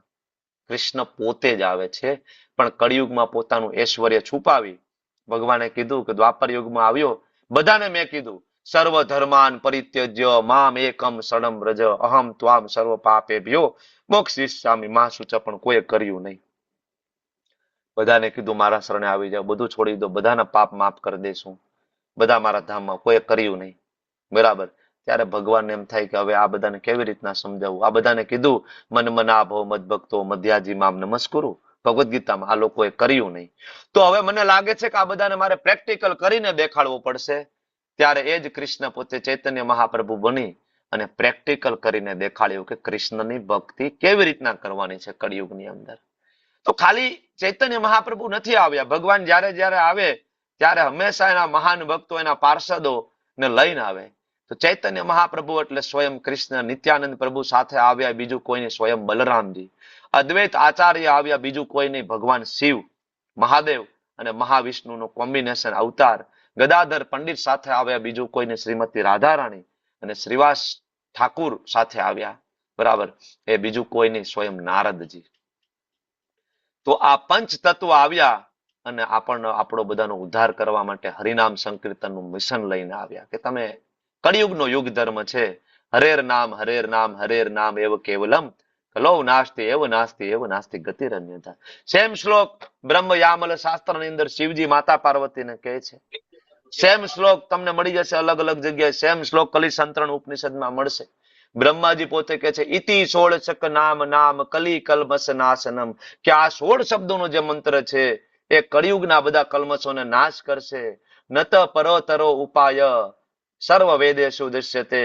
હે બાળકો, તમારા માટે મેં વેદો ઉપનિષદો ફંફોડી નાખ્યા. કોણ બોલે છે? બ્રહ્માજી. નત પરતર ઉપાય, આનાથી મોટો મને બીજો કોઈ ઉપાય મળતો નથી. સર્વ વેદેશુ દૃશ્યતે, બધા વેદો ઉપનિષદો ફંફોડી નાખ્યા, પણ એમાંથી મને એનો સાર મળે છે. હરે કૃષ્ણ મહામંત્ર 16 શબ્દોનો મંત્ર છે. તમે બધા કળિયુગમાં આનો જાપ કરજો. કોણ કે છે? બ્રહ્માજી કે છે હરે કૃષ્ણ મહામંત્રનો જપ કરજો. શિવજી એમ કે છે હરે કૃષ્ણ મહામંત્રનો જપ કરજો. અને કૃષ્ણ પોતે ચૈતન્ય મહાપ્રભુ આવીને કે છે હરે કૃષ્ણ મહામંત્ર જપ કરજો. બ્રહ્મા વિષ્ણુ મહેશ. કોઈ ઘણી વાર એમ થાય પ્રભુજી હું બીજા કોઈ મંત્રનો જપ કરું તો કરી શકું, કોઈ વાંધો નથી, પણ ત્રણેય બરાબર આવીને આપણને કહીને ગયા છે. શાસ્ત્રમાં રેફરન્સ છે. બરાબર. ભગવાન શ્રી ચૈતન્ય મહાપ્રભુએ પૃથ્વી ઉપર ભ્રમણ કરીને કહેવાય કે કૃષ્ણની સર્વોપરિતા અને વૈષ્ણવિઝમને સ્થાપિત કરી, જે પરંપરાનો આપણે ભાગ છીએ. બરાબર. ચૈતન્ય મહાપ્રભુ અચિંત્ય ભેદાભેદ નામનો સિદ્ધાંત છે આપણો. બાકીના 4 સંપ્રદાયમાંથી 2 ટીચિંગ્સ આપણે લીધી છે. બરાબર. અને સુપ્રીમ જે ફિલોસોફી ભગવાન સ્વયં એસ્ટાબ્લિશ. જો ભગવાન કૃષ્ણ આવ્યા તો પોતાનો અલગ સંપ્રદાય બનાવી શકતા હતા. હું શ્રીમાં નહીં રહું, બ્રહ્મમાં નહીં રહું, રુદ્રમાં નહીં રહું, કુમારમાં નહીં રહું. બરાબર. તો આગળ થતા એવું થાત કે બીજા કોઈ સાધુ સંત આવે, બરાબર, એ પણ પોતાનો નવો સંપ્રદાય બનાવી દે. એટલે ભગવાને એ મધ્વાચાર્ય બ્રહ્મ મધ્વમાં જ આગળ પોતાનું કન્ટિન્યુટી જાળવીને અચિંત્ય ભેદાભેદ સિદ્ધાંત આપ્યો. નવો સંપ્રદાય ના બનાવ્યો. 4 જ સંપ્રદાયને રહેવા દીધા ઓરિજિનલી. કારણ કે ભગવાને પદ્મ પુરાણમાં પેલા 4 જ સંપ્રદાય કીધા છે, પછી આવીને 5મો એને નથી બનાવ્યો. નહીતર કોઈ આવીને 6થો બનાવે, કોઈ આવીને 7મો બનાવે તો આપણે બધા ડાયવર્ટ થઈ જાય. બરાબર, કે હવે અમારે શું કરવું? એટલે 4 ઓરિજિનલ સંપ્રદાય ભગવાને રહેવા દીધા. હવે આ બધા ના શ્રી ચરણોમાં બેસીને સમજવાની કોશિશ કરી, પણ સનાતન ધર્મ ને ફરીથી જીવતો કરવામાં શંકરાચાર્યજીનું યોગદાન આપણે કોઈ દી ભૂલી ના શકીએ. શ્રીપાદ શંકરાચાર્યજી હિન્દુ સનાતન ધર્મને બરાબર ફરીથી એસ્ટાબ્લિશ કર્યા. શ્રીપાદ શંકરાચાર્યજી એટલે બીજું કોઈ નહીં, એક ભગવાનના મહાન ભક્ત, અને બીજું કોઈ નહીં, સ્વયં ભગવાન શિવ. આદિ શંકરાચાર્યજીની વાત કરું છું. એ કોણ છે? સ્વયં ભગવાન શિવજી. બરાબર. શું મિશન હતું એકચ્યુઅલી? પદ્મ પુરાણ ખોલીને જોશો તેની અંદર શ્લોક છે માયાવાદમ અસત શાસ્ત્રમ પ્રચ્છન્નમ બોધમ ઉચ્યતે મયા એવ કથિતમ દેવી કલો બ્રાહ્મણ રૂપિણા. પદ્મ પુરાણ ઉત્તરખંડ 25.7 લગભગ, નંબર હું ભૂલતો ન હોય તો. ચૈતન્ય ચરિતામૃત મધ્ય લીલા 2 જગ્યા શ્લોક પ્લોટ ત્યાં કોટ થયો છે. ચૈતન્ય મહાપ્રભુ પ્રકાશાનંદ સરસ્વતી સાથે ચર્ચા કરે છે, ત્યાં ચર્ચા થઈ હતી. શંકરાચાર્યજી આવ્યા. શું કામ આવ્યા હતા? માયાવાદમ અસત શાસ્ત્રમ પ્રચ્છન્નમ બોધમ ઉચ્યતે. કારણ કે એની પેલા બુદ્ધ આવ્યા હતા, અને બુદ્ધ ભગવાને આવીને શું કર્યું હતું? વેદોને નકારી દીધા હતા. વેદોને શું કામ નકાર્યા હતા ભગવાન બુદ્ધે? કારણ કે વેદની અંદર જે પશુ બલિની જે ચર્ચા હતી, તો ઘણા બધા લોકોએ એના એટલો જ ભાગને માનશું બલિ, કારણ કે નોનવેજ ખાવું હતું બધાને. અત્યારે ઘણા બધા લોકો આપણને નથી કહેતા, બહારના લોકો, અરે તમારા વેદોમાં તો નોનવેજ નું લખેલું છે, મદિરાનું લખેલું છે. કોના માટે લખેલું છે એ વાત કરો. આ એના જેવી વાત છે. તમે સમજો, એક ઉદાહરણ આપીને તમને સમજાવું છું કે મારા ક્લિનિકની અંદર કોઈ દર્દી આવે અને રોજની 50 સિગારેટ પીતો હોય. કેટલી? 50 સિગારેટ. તો એ મારે અંદર આવે તો હું એની સાથે વાત કરતો હોય, હું પૂછું, દાદા કેટલી સિગરેટ પીવો છો? કે દીકરા પેટમાં ગેસ થઈ જાય ને તો રોજની 50 પીવું છું. તો હું એને એમ કહું, દાદા એક કામ કરો, જો ગેસના કારણે જ પીતા હોય ને 50 નહીં, બપોરે જમીને એક પીજો, સાંજે જમીને એક પીજો, સવારે જમીને 3 પીજો. હવે કોઈ મારું આટલું જ રેકોર્ડિંગ ત્યાંથી કાપી નાખે તો? કે ડોક્ટર સાહેબ એક દાદાને સલાહ દેતા હતા કે બપોરે જમીને એક સિગરેટ, સાંજે જમીને એક સિગરેટ ને સવારે નાસ્તો કરીને એક સિગરેટ પીવાની છે. બરાબર? તો ખરેખર ડોક્ટરની સિગરેટ પીવાની સલાહ હતી? ડોક્ટરની સલાહ હતી કે બધી છોડવાની છે, પણ 50 માંથી કેમ છોડશે? સેમ વસ્તુ ભગવાન બુદ્ધ આવ્યા ને તો બધા નોનવેજ ખાતા હતા, અંધાધૂંધ, જેમ ફાવે એમ પશુઓને મારી રહ્યા હતા. વેદોના કહેવાય કે ઓલા રેફરન્સ આપીને, વેદમાં લખ્યું છે ભાઈ નોનવેજ ખાવાનું, મારી નાખો, ગાયોને કાપી નાખો. બધા પશુઓને મારવા લાગ્યા ને જેમ ફાવે એમ ખાવા માંડ્યા. બરાબર? ત્યારે ભગવાન શંકરાચાર્યજી આવ્યા અને એને જોયું. અને શંકરાચાર્યજીનો ઓર્ડર કોનો હતો આવું કરવાનો? ત્યારે પદ્મપુરાણની અંદર એક શ્લોક છે, સ્વેરાગમે કલ્પિતે ચ જનાનામ મદમુખાન કુરુ મામ ચ ગોપયેન સ્યાત સૃષ્ટિ રેચો તરોતર. પદ્મપુરાણ ઉત્તરખંડ. ત્યાં ભગવાન વિષ્ણુ, ભગવાન કૃષ્ણ શિવજીને કહે છે, તમે જાઓ, જે લોકો આવી રીતના ભ્રમિત થયા છે, બરાબર, તો ત્યાં જઈને કહો. શું? એવું શાસ્ત્ર તમે ત્યાં જઈને આપો કે જે માયાવાદ હોય, કે જે શાસ્ત્રમાં માયાવાદ અસત શાસ્ત્રમ પ્રચ્છન્નમ બૌદ્ધમ ઉચ્યતે. સમજો, પ્રચ્છન્નમ બૌદ્ધ ઉચ્યતે છે બુદ્ધ જેવું જ, બરાબર, પણ એ માયાવાદ છે. માયાવાદ એટલે જીવ જ ભગવાન બની જશે. ભગવાન જેવું કાંઈ છે નહીં, ભગવાન નિરાકાર છે. ભગવાન નિરાકાર છે. શંકરાચાર્યજી આવ્યા ભગવાનનો ઓર્ડર ફોલો કરીને, સ્વયં મહાદેવ ભક્ત બનીને, બરાબર, અને શંકરાચાર્યજી તરીકે ફેલાવો કર્યો અદ્વૈતવાદ સિદ્ધાંતનો. શું કામ? હવે શંકરાચાર્યજી ઓલા બધા નોનવેજ ખાતા તે બધાને આવીને કહેત, બરાબર, સોરી, ભગવાન બુદ્ધ બધાને એમ કહેત આવીને કે ભાઈ ચાલો વૈષ્ણવ બની જાય, કોઈ બને? એટલે બુદ્ધે આવીને શું કર્યું ભગવાને? કે એને વેદો છોડો ભાઈ, વેદોનો નકારો, અહિંસા પરમો ધર્મ, હું કહું એટલું કરો, અહિંસા પરમો ધર્મ. વેદને માનવા જ નથી. વેદ માનો એટલે તમે આટલું એમાંથી લઈ લીધું ને વચ્ચેનો ભાગ, નોનવેજ ખાવાનું. એટલે બુદ્ધે આવીને શું કર્યું? વેદોને નકારી દીધા. પણ વેદ વગર આ સૃષ્ટિ ચાલે નહીં. વેદ બંધારણ છે જીવનું, બરાબર, આ કહેવાય ભૌતિક જગતનું બંધારણ છે, એના વગર ના ચાલે. એટલે પછી ભગવાન વિષ્ણુએ કીધું કે હવે જાઓ, હું ગયો હતો, વેદને મેં નકાર્યા છે, હવે તમે જાઓ અને હવે ધીમે ધીમે વેદને પાછા એસ્ટાબ્લિશ કરો. તો શંકરાચાર્ય આવ્યા, ભગવાન મહાદેવ, અને એને કીધું કે ભાઈ એક કામ કરો, વેદને માનો પણ ભગવાન નિરાકાર છે. કારણ કે આવતા હોય બધાને કીધું હોત કે ના ના, કૃષ્ણ પૂર્ણ પુરુષોત્તમ ભગવાન છે, તમારે બધે વૈષ્ણવ બની જવાનું છે અને કાલથી મંગલા આરતી કરવાની છે 4:30 વાગે, ઉઠી જાજો. ઓલા બધા ક્યાંથી કરવાના? વેદને માનતા નહોતા. એ વેદને નથી માનતા, કૃષ્ણને કેમ માનશે? વૈષ્ણવ કેવી રીતના બનશે એ બધા? એટલે શંકરાચાર્ય કીધું એક કામ કરો ભાઈ, નિરાકારવાદ, બરાબર, અસત શાસ્ત્રમ. એટલે માતા પાર્વતીને એ શ્લોક કહે છે, માયાવાદમ અસત શાસ્ત્રમ પ્રચ્છન્નમ બોધમ ઉચ્યતે મયેવ કથિતમ દેવી કલો બ્રાહ્મણ રૂપિણા. હે દેવી, હે પાર્વતી, કળિયુગમાં મારે બ્રાહ્મણ બનીને જવું પડશે. હું બ્રાહ્મણનું રૂપ ધારણ કરીશ, મારું નામ આદિ શંકરા હશે, અને હું માયાવાદમ અસત શાસ્ત્રમનો પ્રચાર કરી આવીશ. મને દુઃખ થાય છે, કારણ કે મારા ભગવાનનું ઓરિજિનલ શાસ્ત્રનો હું પ્રચાર નથી કરતો, પણ મારે આ જ રીતના ચાલવું પડશે, સ્ટેપ બાય સ્ટેપ. એટલે શંકરાચાર્ય આવ્યા અને અદ્વૈત સિદ્ધાંત એને આપ્યો. પણ અદ્વૈત સિદ્ધાંતને કન્ટિન્યુ કરવાનો નહોતો, એ સમય પૂરતો હતો. પહેલા ધોરણના છોકરાને જઈને સીધું સાઇન થીટા કોસ થીટા શીખડાવશો, ગણિતનું આવડી જશે? નહીં આવડે ને. એને પેલા શું ભણાવવું પડશે? 1 * 1 અને 2 * 2. એ 1 * 1 ને 2 * 2 આવડે પછી એને પાડા શીખડાવવાના છે. 2 * 1 2 ને 2 * 2 4. બરાબર ને? પણ 1 * 1 ને 2 * 2 આ જ ગણિત નથી. અદ્વૈત સિદ્ધાંત એ એકડો છે, હજી એકડો ગુટી છે. એના ઉપર છે, ધીમે ધીમે ધીમે સુપ્રીમ જે વૈષ્ણવિઝમ છે, બરાબર. એટલા માટે જો શંકરાચાર્યજી આવ્યા, બરાબર, એને એક બ્રિજ બનાવ્યો, બરાબર. કોની વચ્ચે? તો કે એક તો વેદોને નકારી દીધા હતા ભગવાન બુદ્ધની ફિલોસોફી, અને એક વૈષ્ણવિઝમ, એનો એક પુલ બન્યા શંકરાચાર્ય. પેલા વેદને હું લઈ આવું, વેદ આવી જાય પછી ધીમે ધીમે પુરાણ સાથે સાથે આવશે, પછી લોકો પાછા કૃષ્ણના ભક્ત બની જશે. એટલે શ્રીલ પ્રભુપાદજી સરસ કહેતા કે જો આપણે અદ્વૈતવાદ સિદ્ધાંતનું ખંડન કરી રહ્યા છીએ, શંકરાચાર્યનું ખંડન નથી કરતા, કારણ કે શંકરાચાર્ય એ શિવજી છે અને એ ભગવાનના મહાન ભક્ત છે, એનું ખંડન ના થાય.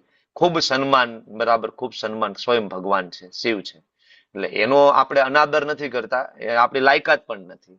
એટલે જો શિવજીએ ઇવન ઘણી બધી આપણને શિલ પ્રભુપાદે ઘણી બધી જગ્યાએ શંકરાચાર્યના રેફરન્સ આપ્યા છે, કારણ કે બીજું કોઈ નથી, એને બધું જ આપ્યું, બરાબર. અને છેલ્લે પછી એક વખત કાશીના સડકો ઉપર જયારે શંકરાચાર્ય ફરતા હતા ને, ત્યારે એક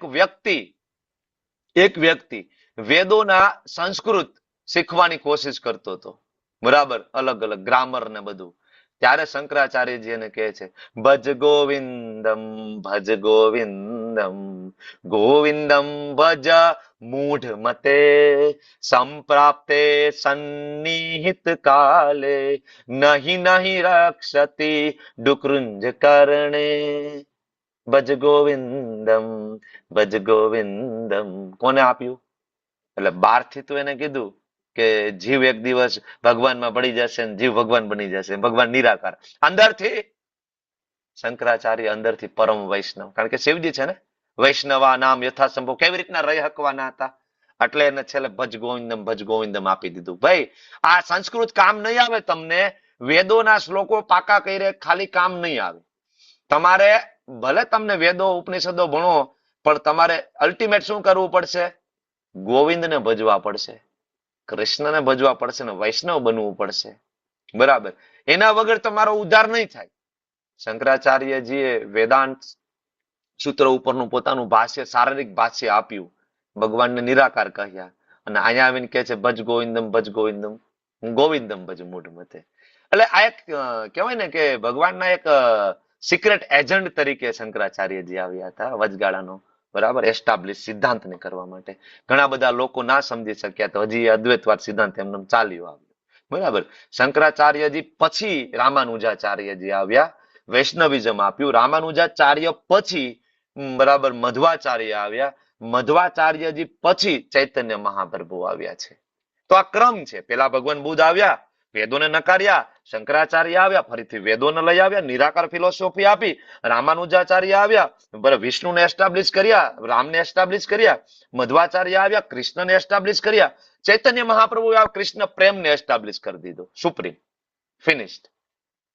સમજે? તો આખો ક્રમ હતો એમ કે ભાઈ પેલા ધોરણના બાળકોને પહેલું ભણાવવાનું હતું, બીજાને બીજું ભણાવવાનું હતું, ત્રીજાને ત્રીજું ભણાવવાનું હતું, અને ગ્રેજ્યુએટને ગ્રેજ્યુએટનું જ્ઞાન આપવાનું હતું ને, સુપ્રીમ જ્ઞાન, અચિંત્ય ભેદા ભેદ ફિલોસોફી.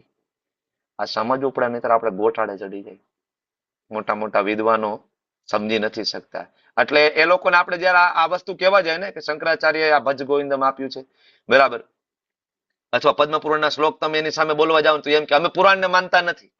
શંકરાચાર્યને એમ કે અમે વેદોને માનીએ છીએ, અમે તો વેદમાંથી રેફરન્સ હોય તો અમે વેદોને અમે માનશું નહીં. અરે ભાઈ વેદ પણ વેદ વ્યાસજીએ લખ્યા, પુરાણ પણ વેદ વ્યાસજીએ લખ્યા, તો એક જ વ્યક્તિના લખેલા એક ગ્રંથને માનવા ને એક ગ્રંથને ના માનવા, આવું કેવું? માનો તો બે ને માનો, ન માનો તો કોઈને ના માનો. તો પછી કહી દો. એટલે શ્લોક તમે સાંભળ્યો, માયાવાદ અસત શાસ્ત્રમ, બરાબર, માયાવાદ અસત શાસ્ત્રમ, અને બરાબર બૌદ્ધમ એ બુદ્ધની જ ફિલોસોફી હતી, બરાબર. માયાવાદ અસત શાસ્ત્રમ પ્રચ્છન્નમ બૌદ્ધમ ઉચ્યતે, બુદ્ધની જ ફિલોસોફી હતી. એટલે કા તમે વેદને માનો કા કહી દો નથી માનતા.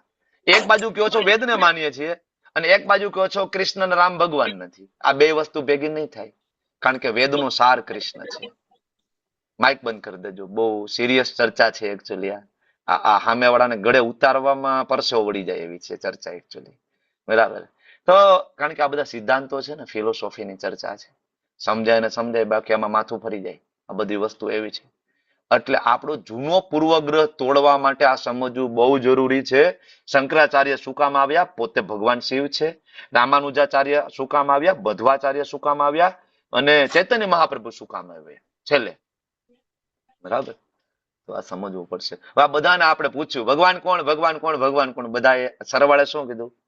કૃષ્ણ ભગવાન છે, બરાબર. એટલા માટે ભગવાન કૃષ્ણ છે, પૂર્ણ પુરુષોત્તમ છે. રામચંદ્રજી મર્યાદા પુરુષોત્તમ છે. ભગવાન નારાયણ એને પુરુષોત્તમ કહેવાય. નારાયણ પુરુષોત્તમ, પૂર્ણ પુરુષોત્તમ કૃષ્ણને કહેવામાં આવ્યા છે, પૂર્ણ પુરુષોત્તમ. બરાબર. કારણ કે હવે બધાએ પુષ્ટિ કરી તો આ કૃષ્ણને પોતાને પૂછવા જાય ને સ્વયં ભગવાનને, ભગવાન તમે તો કઈક ઉમેરો, તમે શું કહો છો તમારા વિશે. બરાબર. તો ભગવદ્ ગીતાના પન્ના ઉપર પાછા જઈએ, કૃષ્ણ શું કહે છે, થોડું ભગવદ્ ગીતાનું રિવિઝન થઈ જાય.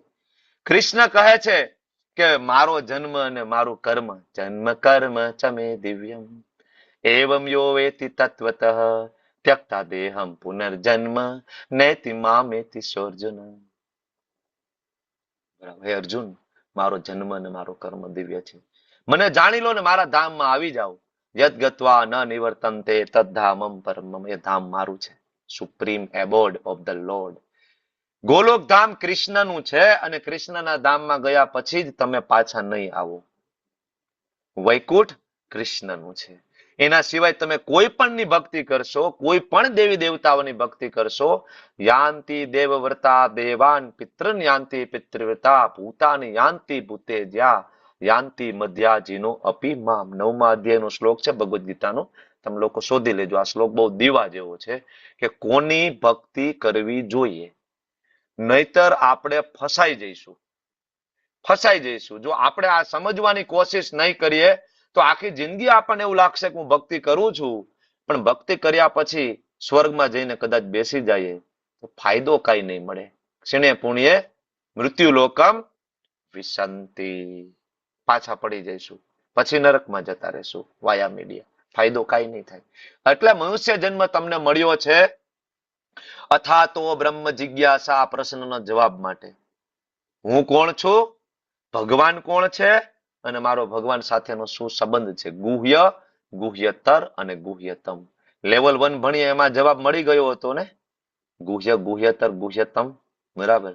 સમજવાની કોશિશ કરજો કૃષ્ણ કોણ છે. બરાબર. કૃષ્ણ એટલા માટે આવ્યા, રામચંદ્રજીએ જો એટલી બધી લીલા નથી બતાવી. તમે રામાયણ વાંચશો તો રામચંદ્રજીએ કોઈ ભગવત લીલા નથી બતાવી, બતાવી છે બહુ ઓછી બતાવી છે. અહલ્યાબાઈનો ઉદ્ધાર કર્યો છે અને એનું થોડું નાની નાની લીલાઓ બતાવી. બરાબર. રામચંદ્રજીની બાળ લીલાઓ પણ નથી. ઇવન રામાયણ ખોલીને બાલકાંડ ખોલશો તો બાલકાંડમાં રામચંદ્રજીની બાળ લીલાઓ એટલી છે જ નહીં, છે નહીં. બરાબર ને. કારણ કે એ સમયની માંગ નહોતી કે ભગવાન રામચંદ્રજીનું ભગવત તત્વ પ્રગટ કરે. જો રામચંદ્રજી યુદ્ધ કરવા ગયા, કેટલી બધી મહેનત કરી. સીતાજીને લઈ ગયા તો પાછળ રોતા રોતા સીતે સીતે, કેટલું બધું શોધ, હવે શોધ કરવાની જરૂર હતી, સીતાજી ક્યાં છે વિચાર તો કરો. રામચંદ્રજીને સીતાને શોધ કરવાની જોઈએ તો ભગવાન સેનાઈ, લોકો આમ જ ગોટે ચડી જાય ને, આમ ગોટે ચડી જાય. પણ સમજમાં નથી આવતું એ બરાબર માનવ લીલા કરી રહ્યા છે. રામચંદ્રજી એકચ્યુઅલી દેખાડવા માંગે છે કે લગ્ન કરીને કેટલા હેરાન થઈ શકીએ છીએ, મુશ્કેલી કેટલી આવી શકે જીવનમાં. હું સહન કરી ગયો, તમે સહન નહીં કરી શકો. વેરી ડિફિકલ્ટ દાંપત્ય જીવન, વેરી ડિફિકલ્ટ. છતાં પણ નિભાવવું હોય તો મારી જેમ નિભાવજો, મર્યાદા પુરુષોત્તમ થઈને. મારા જેવો પતિ બનજો, મારા જેવો પુત્ર બનજો કે જેના એના પિતાના એક વચનના કાજે હું વનમાં જતો રહ્યો હતો. મારા જેવો ભાઈ બનજો. બરાબર. મારા જેવો ભાઈ બનજો, મારા જેવો પતિ, મારા જેવો મિત્ર બનજો. નિષાદ રાજનો મિત્ર હતો, મારા જેવો મિત્ર બનજો. તો એક માનવ લીલા કરે છે. એટલે રામચંદ્રજી અનુકરણીય છે, તમે એનું અનુકરણ કરી શકો. કૃષ્ણ અનુકરણીય નથી. કૃષ્ણ 16,108 રાણી રાખે, આપણે એકમાં ધરાઈ જાય. એટલે કૃષ્ણનું અનુકરણ ન થાય. કૃષ્ણ અનુસરણીય છે. કૃષ્ણ જે કે એમ કરવાનું છે. રામચંદ્રજી જેવું કર્યું છે એવું કરવાનું છે. બરાબર. તો એ સમયની ડિમાન્ડ નહોતી ભગવત તત્વ પ્રદર્શિત કરવાનું. પણ હવે દ્વાપર યુગનો અંત આવ્યો, કળિયુગની શરૂઆત થઈ. કૃષ્ણને ખબર હતી આ વખતે નહીં ચાલે.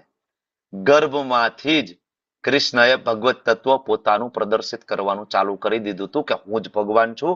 મારા દીકરાઓ ગોટે નહીં ચડી જતા તમે લોકો કળિયુગમાં. બરાબર. ખાલી 6 દિવસના હતા અને 12 કિલોમીટર ઊંચી, હું શબ્દ જોજો, 12 કિલોમીટર, 12 જોજન છે લગભગ. બરાબર. એટલી ઊંચી પૂતનાનો વધ કર્યો હતો. 7 દિવસ અને 7 રાત્રિ, 7 દિવસ અને 7 રાત્રિ ડાબા હાથની ટટલી આંગળી ઉપર આખો ગિરી ગોવર્ધન મહારાજને ધારણ કરીને ઉભા હતા. બરાબર. શું કામ? કેવું તો હું જ ભગવાન છું. ઇન્દ્રને ઘમંડ આવી ગયો હતો. ઇન્દ્ર એટલે કોણ? તમારા ને મારા જેટલા કુળદેવીઓ છે ને જેટલા બધા દેવી દેવતાઓના નામ આવડે શિવજી સિવાય, આ બધા જ દેવી દેવતાઓના રાજા ઇન્દ્ર. બરાબર, બ્રહ્માજી શિવજી સિવાય બધાના રાજા ઇન્દ્ર, જે સ્વર્ગમાં રહે છે બધા. એ ઇન્દ્રને ઘમંડ આવી ગયો તો હું ભગવાન છું. એ ઘમંડ તોડવા માટે ભગવાને લીલા કરી હતી. પછી ઇન્દ્ર નતમસ્તક છે, પ્રભુ ભૂલ થઈ ગઈ મારી, હું ભગવાન નથી, ભગવાન તો તમે છો. ગિરી ગોવર્ધન લીલા કરીને બતાવી, કારણ કે દેખાડવાનું હતું બધાને હું ભગવાન છું. રામચંદ્રજીએ વિશ્વરૂપ દર્શન બતાવ્યું નથી, રામાયણમાં બતાવ્યું છે. કૃષ્ણએ કુરુક્ષેત્રની યુદ્ધભૂમિ પર શું કામ વિશ્વરૂપ દર્શન બતાવ્યું? જરૂર હતી. 11 વર્ષની ઉંમર સુધી કૃષ્ણએ કોઈ પણ પ્રકારના શસ્ત્ર વગર બધા જ અસુરોનો વધ કર્યો. શું કામ? જરૂર હતી, સમયની માંગ હતી અને બધાને કહેવાનું હતું. એટલે જો ઇવન બીજા શાસ્ત્રોની અંદર ઇવન રામચંદ્રજી ખુલીને એમ નથી કીધું હું ભગવાન છું. નરસિંહ વરાહ બીજા અવતારોમાં પણ ખુલીને નથી કીધું, પણ કૃષ્ણએ ખુલીને ભગવદ્ ગીતામાં કીધું છે, મત પરતરમ નાન્યત. યાદ રાખજો, મારા ઉપર કોઈ નથી. કારણ કે કૃષ્ણને ખબર હતી કે આગળ એવા પાખંડી આવશે ને, મારા દીકરાઓને ભોળવી નાખશે. કોઈ એમ છે બરાબર, કોઈ એમ કહેશે મારા સ્વામી ભગવાન છે, કોઈ એમ કહેશે મારા ગુરુ ભગવાન છે, કોઈ એમ કહેશે મારા દાદા ભગવાન છે, બરાબર, કોઈ એમ કે મારા પપ્પા ભગવાન છે. બસ બધા ભગવાન લઈને આવી જશે, નવા નવા નવા નવા. ગુજરાતની અંદર તો ભગવાનનો રાફડો ફાટી જાય, બરાબર. દર મહિને એક નવા ભગવાન લોન્ચ થઈ જાય, દર મહિને એક નવા માતાજી લોન્ચ થઈ જાય, ચાલુ જ રહ્યા. તો એટલા માટે શાસ્ત્ર સમજવું પડશે. એટલા માટે કૃષ્ણ બહુ સિરિયસ હતા આપણા માટે. કૃષ્ણ ઇઝ બરાબર. કૃષ્ણ આપણને બહુ પ્રેમ કરે. આપણા પિતાજી છે ને, અહમ બીજ પ્રદપ પિતા, એટલે આપણને બહુ પ્રેમ કરે છે. એટલે એને ધ્યાન રાખ્યું કે નહીં, તમે લોકો ડાયવર્ટ નહીં થઈ જતા, હું ભગવાન છું, તમારો હું બાપ છું, તમારે બીજે ક્યાંય નથી જવાનું, મારી પાસે, નહીં તો તમે દુઃખી થઈ જશો પાછા. બરાબર. એમાં આપણે ના માનીએ ને તો ચૈતન્ય મહાપ્રભુ બનીને આવ્યા. બરાબર, હવે તો માની જાઓ કૃષ્ણ કે. બરાબર. તો અચ્છા, કૃષ્ણએ ક્યાં કહ્યું છે?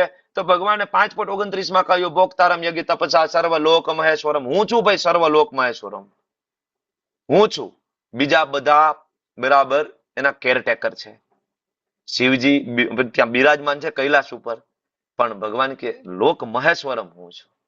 સ્વર્ગમાં ભલે ઇન્દ્ર રાજા હોય, લોક મહેશ્વરમ હું છું. બ્રહ્માજી ભલે સત્યલોકમાં રાજા હોય, લોક મહેશ્વરમ હું છું. કારણ કે આ બધું જ મારું છે. This is my property. ઈશાવાસ્યમ ઇદમ સર્વમ, મારું છે. ઉપનિષદ પણ આ વસ્તુ કે છે. અને સુરદમ સર્વભૂતાનામ જ્ઞાત્વા મામ શાંત. તમને શાંતિ ત્યારે જ મળશે જ્યારે તમે લોકો મને ઓળખી લેશો ત્યારે, બાકી ફસાઈ જશો. બરાબર. એટલે કૃષ્ણ આગળ કહે છે 10મા અધ્યાયમાં, એકાંત સ્થેન સ્થિતો જગત મને ઓળખો.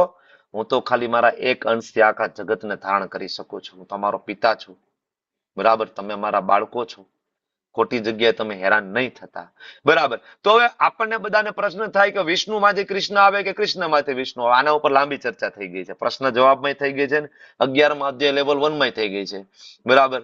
હવે એમાં ગોટે નહીં ચડતા, છતાં શ્લોક મૂક્યો તમને સમજાવી દઉં છું ખાલી, કે અર્જુનને જયારે વિશ્વરૂપ દર્શન નું કીધું તો ભગવાને વિશ્વરૂપ દર્શન બતાવ્યું. 11મો અધ્યાય યાદ કરજો પાછો મનમાં. પછી અર્જુને કીધું કે ના ના, મને ઓલું ચતુર્ભુજ વાળું બતાવો ને. તો કૃષ્ણ કે હા, હું જ છું ભાઈ, ચાલ જોઈ લે, હું જ છું. જોઈ લીધું ચતુર્ભુજ, પણ આનાથી શાંતિ નહીં થાય, હું તને બતાવું મારું ઓરિજિનલ દ્વિભુજ. ત્યારે ભગવાન દ્વિભુજ સ્વરૂપે, છેવટે દ્વિભુજ સ્વરૂપે ઉભા રહ્યા અને ભય તરફ અર્જુનને ઉત્સાહિત કર્યા. ત્યારે અર્જુન શું કહે છે? ત્યારે ભગવાન એમ કહે છે કે અર્જુન, આ મારા રૂપને તું જોવેશ ને અત્યારે, કયું રૂપ હતું છેલ્લે? 2 હાથ વાળું. આના દર્શન કરવા માટે દેવો લલાયત છે. બરાબર. શિવજી જેવા શિવજી આ મારું દ્વિભુજ રૂપ રહ્યું ને, બરાબર, એના ફેન છે. એના નહીં, કૃષ્ણ એના દર્શન કરવા છે.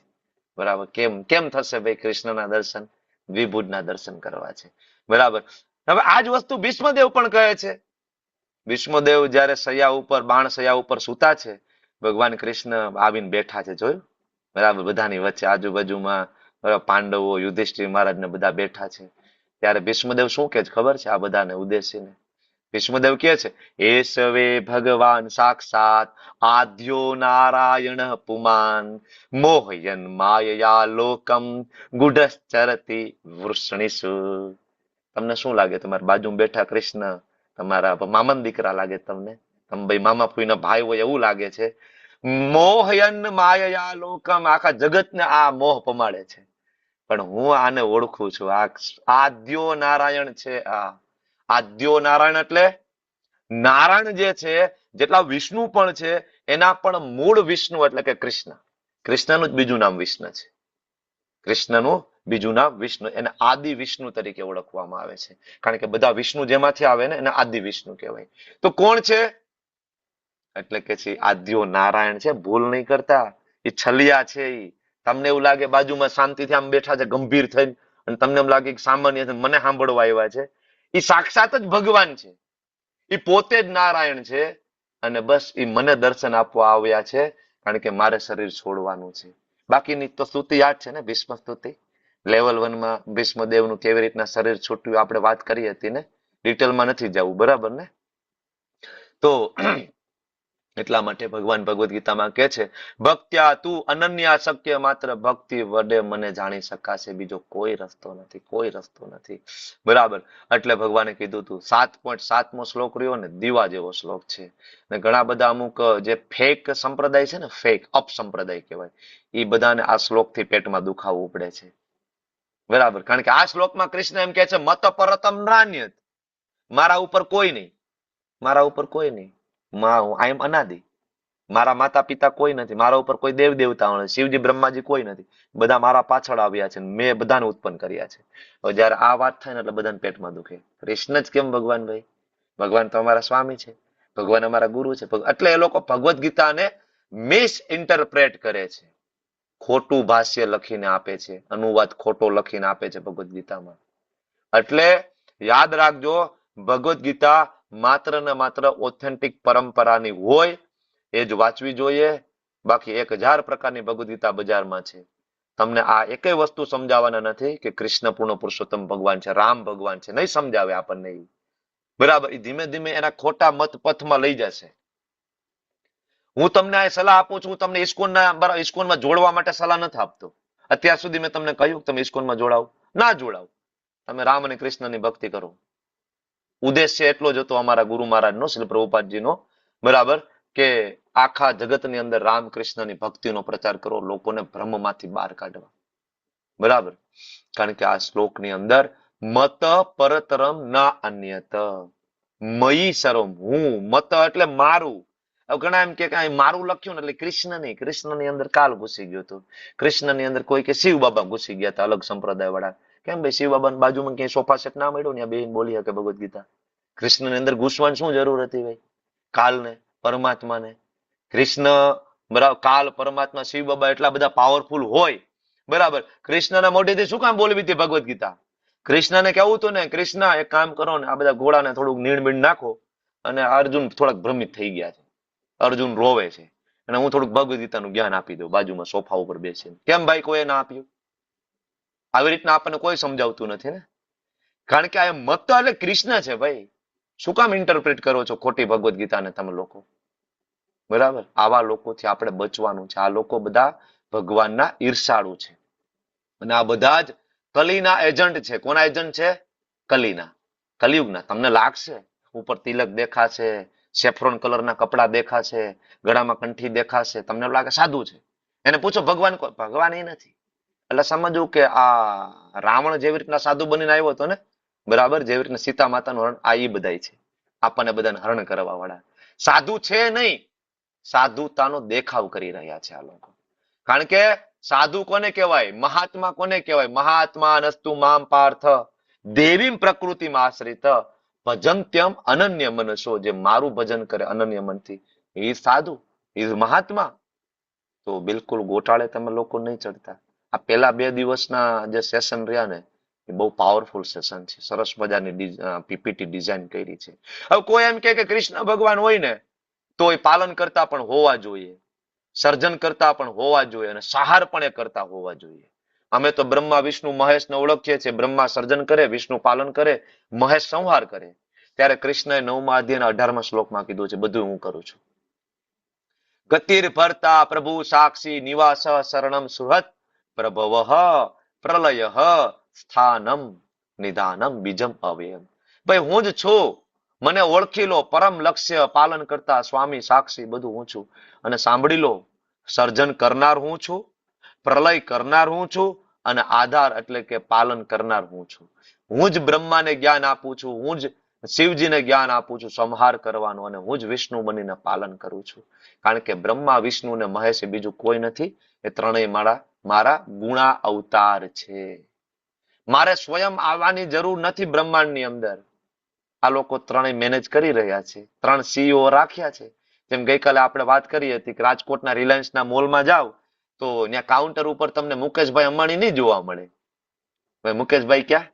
કેમ? તો કે આ રિલાયન્સ છે ને, અહીં ન હોય ભાઈ, એ તો મુંબઈમાં એન્ટિલિયામાં મજા કરે. એવી રીતના કૃષ્ણ આ ભૌતિક જગતમાં આવવાની જરૂર નથી. જયદીપ પ્રભુ એ તો ગોલકધામમાં ગાયો ચરાવે છે, એના ગોપબાળો સાથે, ગોપીઓ સાથે બાંસુરી વગાડે છે. અહીંયા મેનેજ કોણ કરશે? ભગવાને 3 CEO મૂકેલા છે, બ્રહ્મા, વિષ્ણુ, મહેશ. એના દ્વારા બધા જ બ્રહ્માંડોની બધા જ બ્રહ્માંડોમાં બ્રહ્મા, વિષ્ણુ, મહેશ છે, બધા બ્રહ્માંડોમાં. અને એ ત્રણેય થઈને સંપૂર્ણ આ જે ભૌતિક જગત છે એનું મેનેજમેન્ટ કરી રહ્યા છે. અને મેનેજમેન્ટની શક્તિ કોણ આપે છે? આ શ્લોકમાં ભગવાન કહે છે પ્રભવ પ્રલય સ્થાનમ નિદાનમ બીજમ, એ હું છું, હું આપીશ. બરાબર. આવી રીતના કોઈ ભગવદ ગીતા બોલવાની હિંમત નથી કરી, કારણ કે ફોલોવર્સ ઓછા થઈ જાય ને ભાઈ, પ્રોબ્લેમ એ છે. બરાબર. બધાએ ભગવદ ગીતા ભાગવતમના પ્રવચન આપ્યા છે, પણ સામે કોણ બેઠું છે અને કયા સંપ્રદાયના લોકો છે એને અનુલક્ષીને, એને ખોટું ન લાગી જવું જોઈએ. અમારા પ્રભુપાદ એવું નથી કર્યું. પ્રભુપાદ આખા વિશ્વમાં પ્રચાર કર્યો. કોઈને ખોટું લાગવું હોય તો ખોટું લાગે, સાચું લાગવું હોય તો સાચું લાગે. વાસ્તવિકતા આ છે, ઓરિજિનલ ફિલોસોફી આ છે. બરાબર. એટલે ભગવાને ઇવન તમે જોશો 15.19 આવીને કહી દીધું, યો મામેવ સમ્મૂઢો જાનાતિ પુરુષોત્તમ. હવે આટલું બધું સમજાવ્યા પછી તમારા મગજમાં કોઈ શંકા રહેવી જોઈએ નહીં, કૃષ્ણ કોણ છે. એટલે અહીં લખ્યું છે જાનાતિ પુરુષોત્તમ, તમે મને જાણો, હું પૂર્ણ પુરુષોત્તમ છું. હું જ એ શિવજીના ભગવાન છું જેનું નામ શંકરષણ છે. અને જે શિવજી સ્તુતિ કરી રહ્યા છે શ્રીમદ ભાગવતમ સ્કંદ 5માં, કે મારા પ્રભુ શંકરષણ છે, ચતુર્ભુજ શંકરષણ. બરાબર. હું એની સ્તુતિ કરું છું, એની કથા કરી રહ્યા છે શિવજી. બરાબર. તો કોઈ એમ કે વેદોમાં તો કૃષ્ણ નથી આપ્યા. વેદોના એક શ્લોકની અંદર કૃષ્ણ છે, કારણ કે ઓમ કૃષ્ણને રિપ્રેઝન્ટ કરે છે. ઘણી જગ્યાએ નામ પણ છે કૃષ્ણ, પણ હવે જેને જોવું જ નથી એ નહીં જોઈ શકે. બરાબર. અચ્છા, તો વેદોનો સાર શું છે? સર્વસ્ય ચાહમ હૃદય સન્નિવિષ્ટો. એટલે પેલા લાઈનમાં કહી દીધું, હું જ પરમાત્મા છું, હૃદયમાં બેઠેલો. મત સ્મૃતિ જ્ઞાનમ અપોહનમ ચ વેદેશ સર્વેર અહમ એવ વિદ્યો. ભાઈ વેદો જાણીને મને જાણવાનો છે. હું જ કૃષ્ણ પૂર્ણ પુરુષોત્તમ પરમાત્મા હું છું, બીજું કોઈ નથી. તમારે આ જાણવાનું છે. ઘણા બધા વેદો વાંચી લે, 12 વર્ષ કાશીમાં રહે, 12 વર્ષ 13 વર્ષ પોરબંદરમાં રહે, અલગ અલગ જગ્યાએ મારા વહાલા ભૂદેવો, અને એ વેદો ઉપનિષદોનું જ્ઞાન પ્રાપ્ત કરે. અને પછી આપણે એને જઈને પૂછીએ કે ભૂદેવ ભગવાન કોણ છે? તો એમ કે ભગવાન નિરાકાર છે. ભગવાન નિરાકાર છે. બરાબર ને? શંકરાચાર્યની ફિલોસોફી હજી ચાલી આવે છે. સમજી ના શક્યા કે શંકરાચાર્યની ફિલોસોફી વચગાળાનો પુલ હતો.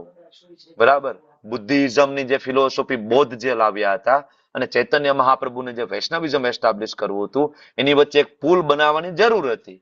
લોકો નાસ્તિક થઈ ગયા હતા, એને સીધું તમે વૈષ્ણવ નહીં બનાવી શકો. જે લોકો નાસ્તિક છે, લેવલ 1માં લોકો, તમે લોકો લેવલ 1માં જોડાયા, તમને શું કીધું? 1 માળા કરજો, ખાલી 1 માળા કરજો. તમને તાત્કાલિક એવું કીધું હોય તો લેવલ 1માં કાલથી તમારે તો જ આવવાનું છે કે તમારે મંગલા આરતી સવારે 4:30 વાગે ઉઠીને કરવી હોય, 16 માળા અમારી સાથે બેસીને કરવી હોય, ડુંગળી, લસણ, પાન, માવા, બીડી, તમાકુ, દારૂ, બરાબર, અને કહેવાય થમ્સઅપ, પેપ્સી, સ્પ્રાઇટ, ચોકલેટ છોડી દેવી હોય તો આવશે કોઈ લેવલ 1માં?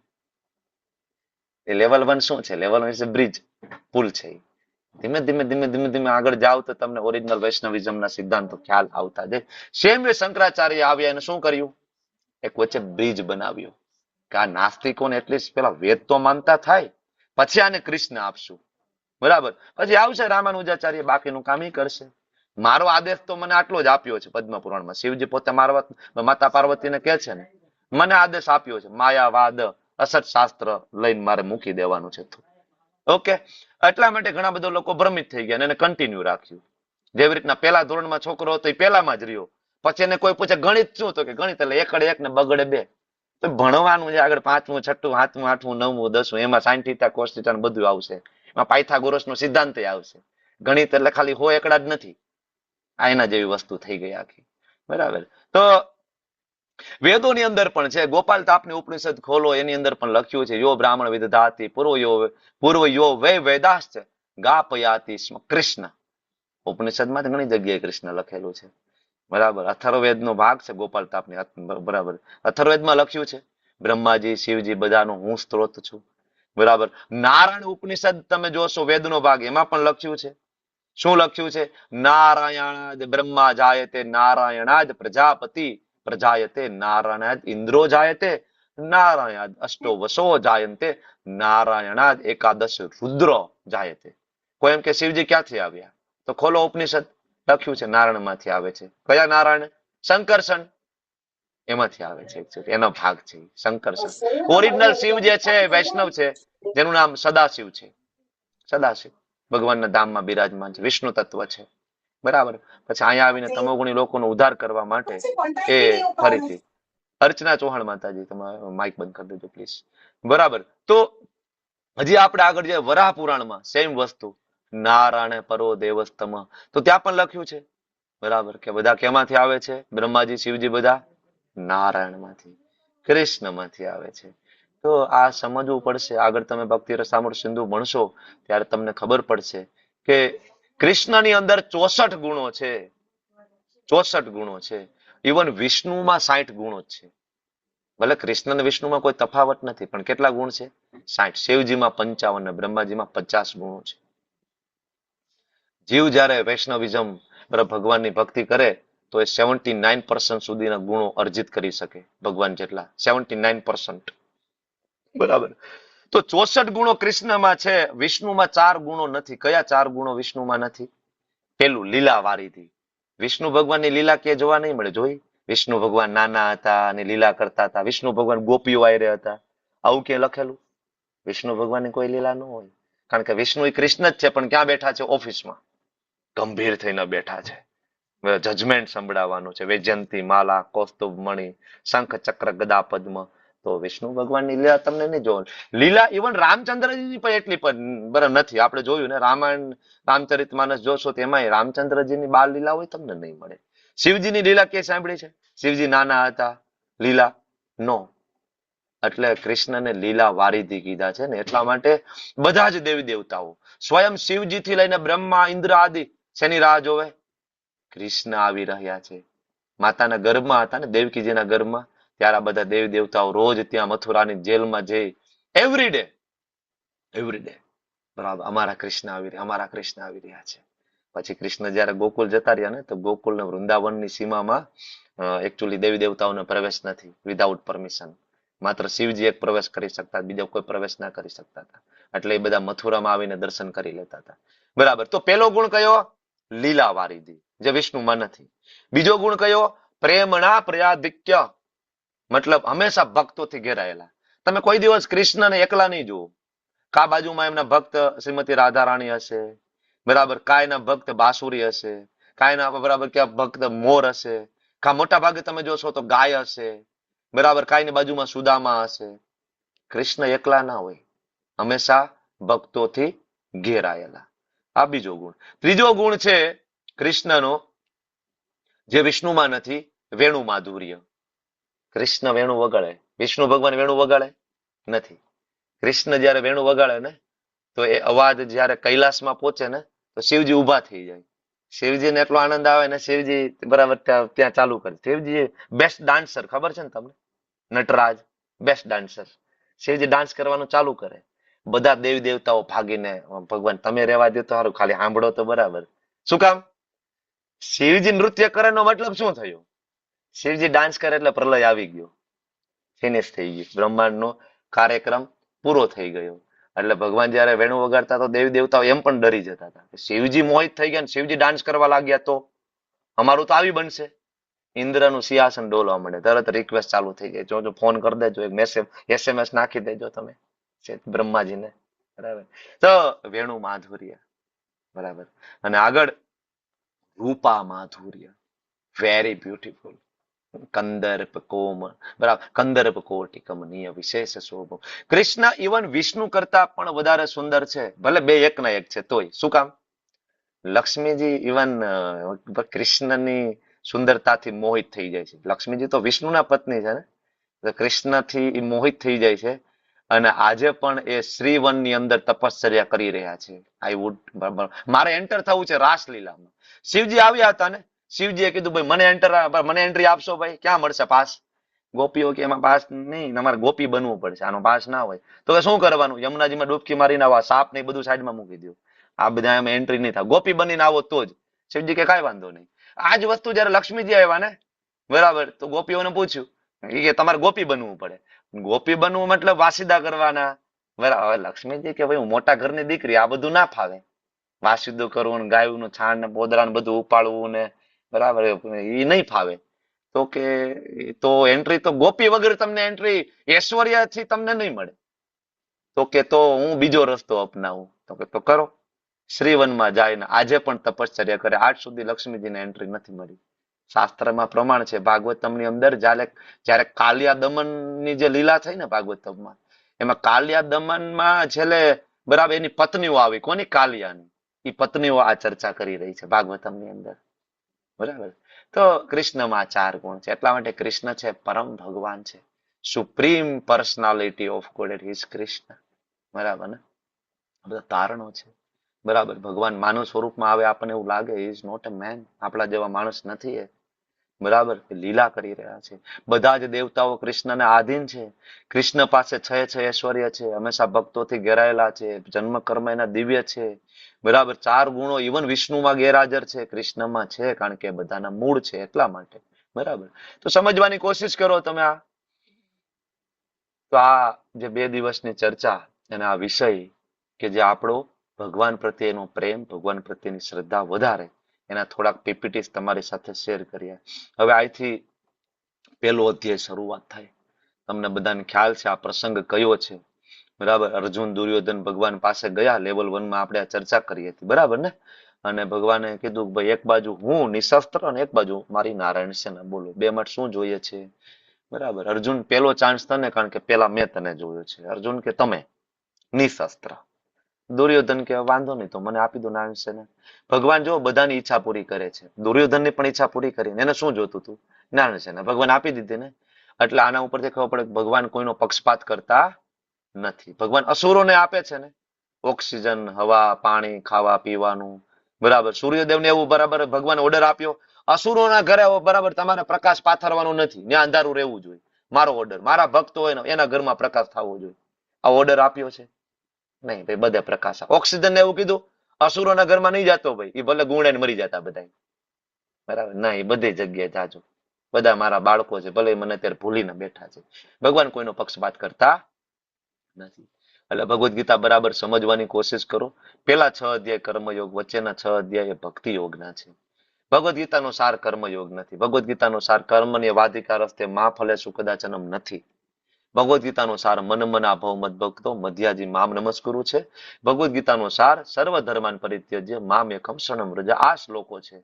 કન્ક્લુઝન આ છે. કન્ક્લુઝન ખાલી કર્મ કરવું નથી. કન્ક્લુઝન જ્ઞાન યોગ કે ધ્યાન યોગ, હઠયોગ નથી. આ જ વસ્તુ આપણને શંકરાચાર્યજી આવીને સમજાવી ગયા, બરાબર. જે શંકરાચાર્યજીના ફોલોવર્સ આજે બરાબર એમ કહે કે કૃષ્ણ રામ ભગવાન નથી, ભગવાન અલ્ટિમેટલી નિરાકાર છે, એ જ શંકરાચાર્ય એમ કે છે ગીતા શાસ્ત્રમ ઇદમ પુણ્યમ ય પઠેત પ્રયત પુમાન વિષ્ણુ પાદમ વાપનોતિ. ભગવાન વિષ્ણુનો આશ્રય લેવાનો છે, નિરાકારનો નહીં. શંકરાચાર્યનું ગીતા મહાત્મય છે, આ એમાંથી લીધેલા શ્લોકો છે. જેમ ભજ ગોવિંદમ શંકરાચાર્યનું છે, બરાબર. આ આપણે લેવલ 1 માં ભણી ગયા છે ને, કે કોઈ ભગવદ્ ગીતાનો આશરો લેશે, ભગવાનનો ભય શોકમાંથી બહાર નીકળી જાય, બરાબર. નિષ્ઠાપૂર્વક ધ્યાનપૂર્વક જો વાંચશો, મેં તમને પહેલા દિવસે કીધું 3 વસ્તુ લઈને બેસજો લેવલ 2 માં. પહેલી વસ્તુ નોટબુક, બરાબર. બીજી વસ્તુ પેન, અને ત્રીજી વસ્તુ તમારી ભગવદ્ ગીતાની કોપી યથારૂપ. આ 3 વસ્તુ બાજુમાં રાખજો. ખાલી ઓલા કેવાય ભાગવત સપ્તાહ સાંભળવા ગયા હોય, હાથમાં નાની કડી ઠેલી લઈ અને થોડાક ચોખા લઈને, હાથમાં ચોખા લઈને બેહી ન જતા, બરાબર. પરાપૂર્વથી કથા ભાગવતમ હાઈલા આવે છે, બરાબર. એમાં કોઈનું આજ સુધી, જો હું ટીકા નથી કરતો, હું ખાલી કહેવાનું એ તમને કહું છું, એટેન્ટિવલી સાંભળજો. બાકી આ બધા જ લોકો જાય છે, 7 દિવસ સાંભળે છે, ઘરે આવીને એ જ બરાબર સાસુ વહુની કથા હાલે છે. કોઈ નિંદા ઓછી ન થઈ, કોઈ ટીકા ઓછી ન થઈ, કોઈ વ્યસન બંધ ન થયા. હવે એ જ બરાબર માવાના ડૂચા અને તમાકુના ડૂચા ભરીને ફર્યા રાખે છે, બેઠા હોય ભાગવતમની કથામાં, કોઈ શુદ્ધતા આવતી નથી, બરાબર, ખોટું બોલવાનું બંધ ના થાય, માંસાહાર બંધ ના થાય, વ્યભિચાર બંધ ના થાય, બરાબર, એટલા માટે કે છે ધ્યાનથી અને નિષ્ઠાપૂર્વક. જો વિચાર કરો, ગંગાજીમાં સ્નાન કરીએ આપણે, રોજે આપણે ઘરે સ્નાન કરીએ તો સ્વચ્છ થાય છે ને, તો ગીતાજીમાં સ્નાન કરીશું તો આપણે ભવસાગર તરી જઈશું. કારણ કે ગંગાજી છે એ તો ભગવાનના મુખમાંથી નીકળ્યા છે. આપણે બધાને શોખ થાય ને હરિદ્વાર જતા આવી, હરિદ્વાર જાય ને એકવાર ત્યાં જઈને ડૂબકી મારી લે, હર હર ગંગે ઓમ નમઃ શિવાય એમ કરીને ડૂબકી મારી. કેમ? તો કે પાપ બધાય ના થાય. હા ઠીક, ગંગાજી પાપ ધોવે છે, એમાં શંકાને સ્થાન નથી, પણ જેવા ગંગાજીનું પગથિયું ચડીને પાછા બહાર નીકળો છો ને એટલે તમે નવા પાપ કરવાનું ચાલુ કરી દો છો. ગંગાજી પાપ ધોવે જ છે, પણ પાપ કરવાની વૃત્તિને ગંગાજી ધોઈ શકતા નથી. તો પાપ અને પાપ કરવાની વૃત્તિ બંને કોણ ધોઈ શકે? એટલે શંકરાચાર્યજી એમ કે છે ગીતાજી છે ને એ ભગવાનના મુખમાંથી નીકળ્યા છે, ગંગાજી ભગવાનના પગમાંથી નીકળ્યા છે. એટલા માટે ગીતા એક શાસ્ત્ર પૂરતું છે, એક શાસ્ત્ર પૂરતું છે, ફિનિશ. એક શાસ્ત્ર કે વાંચો, ભગવદ્ધામ જતા રહ્યો. બરાબર, સર્વ ઉપનિષદો ગાવો, બધા ઉપનિષદ છે, બરાબર, એમાં આ ગીતોપનિષદ છે સર્વોપરી છે. અને એમાં ભગવાન એ ઉપનિષદને ગાય તરીકે લઈ અને પોતે ગ્વાલા બને છે, અને અર્જુનને વાછડા તરીકે સામે બાંધે છે, અને એ વેદોના સારને દોહે છે. અને એમાંથી જે દૂધ પ્રાપ્ત થાય છે અર્જુન માટે નથી, અર્જુનને દૂર બાંધેલા છે ખાલી. દૂધ તમારા મારા માટે છે, ભગવદ્ ગીતાનું અમૃત તમારા મારા માટે છે, બરાબર. એટલા માટે એને છેલ્લે કહ્યું એક શાસ્ત્રમ, કયું? દેવકી પુત્ર ગીતમ, એક શાસ્ત્ર ભગવદ્ ગીતા, બરાબર. એકો દેવો દેવકી પુત્ર, એક ભગવાન કોણ? દેવકી પુત્ર કૃષ્ણ. એકો મંત્ર તસ્ય નામાની યાની, એક મંત્ર, કયો મંત્ર? તસ્ય નામાની, હરે કૃષ્ણ કૃષ્ણ કૃષ્ણ હરે હરે, હરે રામ રામ રામ હરે હરે, તસ્ય નામાની. અને કર્માપી એકમ, કર્મ પણ એક જ કરવાનું, કયું? તસ્ય દેવસ્ય સેવા, એ કૃષ્ણની સેવા. આમાં ક્લિયર છે, બરાબર ને? એટલા માટે ભગવદ્ ગીતા સમજવી બહુ જરૂરી છે. 700 શ્લોકો ભગવાન દ્વારા, 574, અર્જુન 84 બોલે છે, સંજય 41, ધૃતરાષ્ટ્ર 1 શ્લોક બોલે છે, બરાબર. અને આવતીકાલે કુરુવંશથી શરૂઆત કરી અને પહેલા શ્લોક તરફ આપણે આગળ વધવાના છીએ. વાંછા કલ્પતરુભ્યશ્ચ કૃપા સિંધુભ્યઃ ચ પતિતાનાં પાવનેભ્યો વૈષ્ણવેભ્યો નમો નમઃ. અનંત અનંત કોટી વૈષ્ણવ કી જય, શ્રીલ પ્રભુપાદ કી જય, ગુરુદેવ મહારાજ કી જય. હરે કૃષ્ણ કૃષ્ણ કૃષ્ણ હરે હરે, હરે રામ રામ રામ.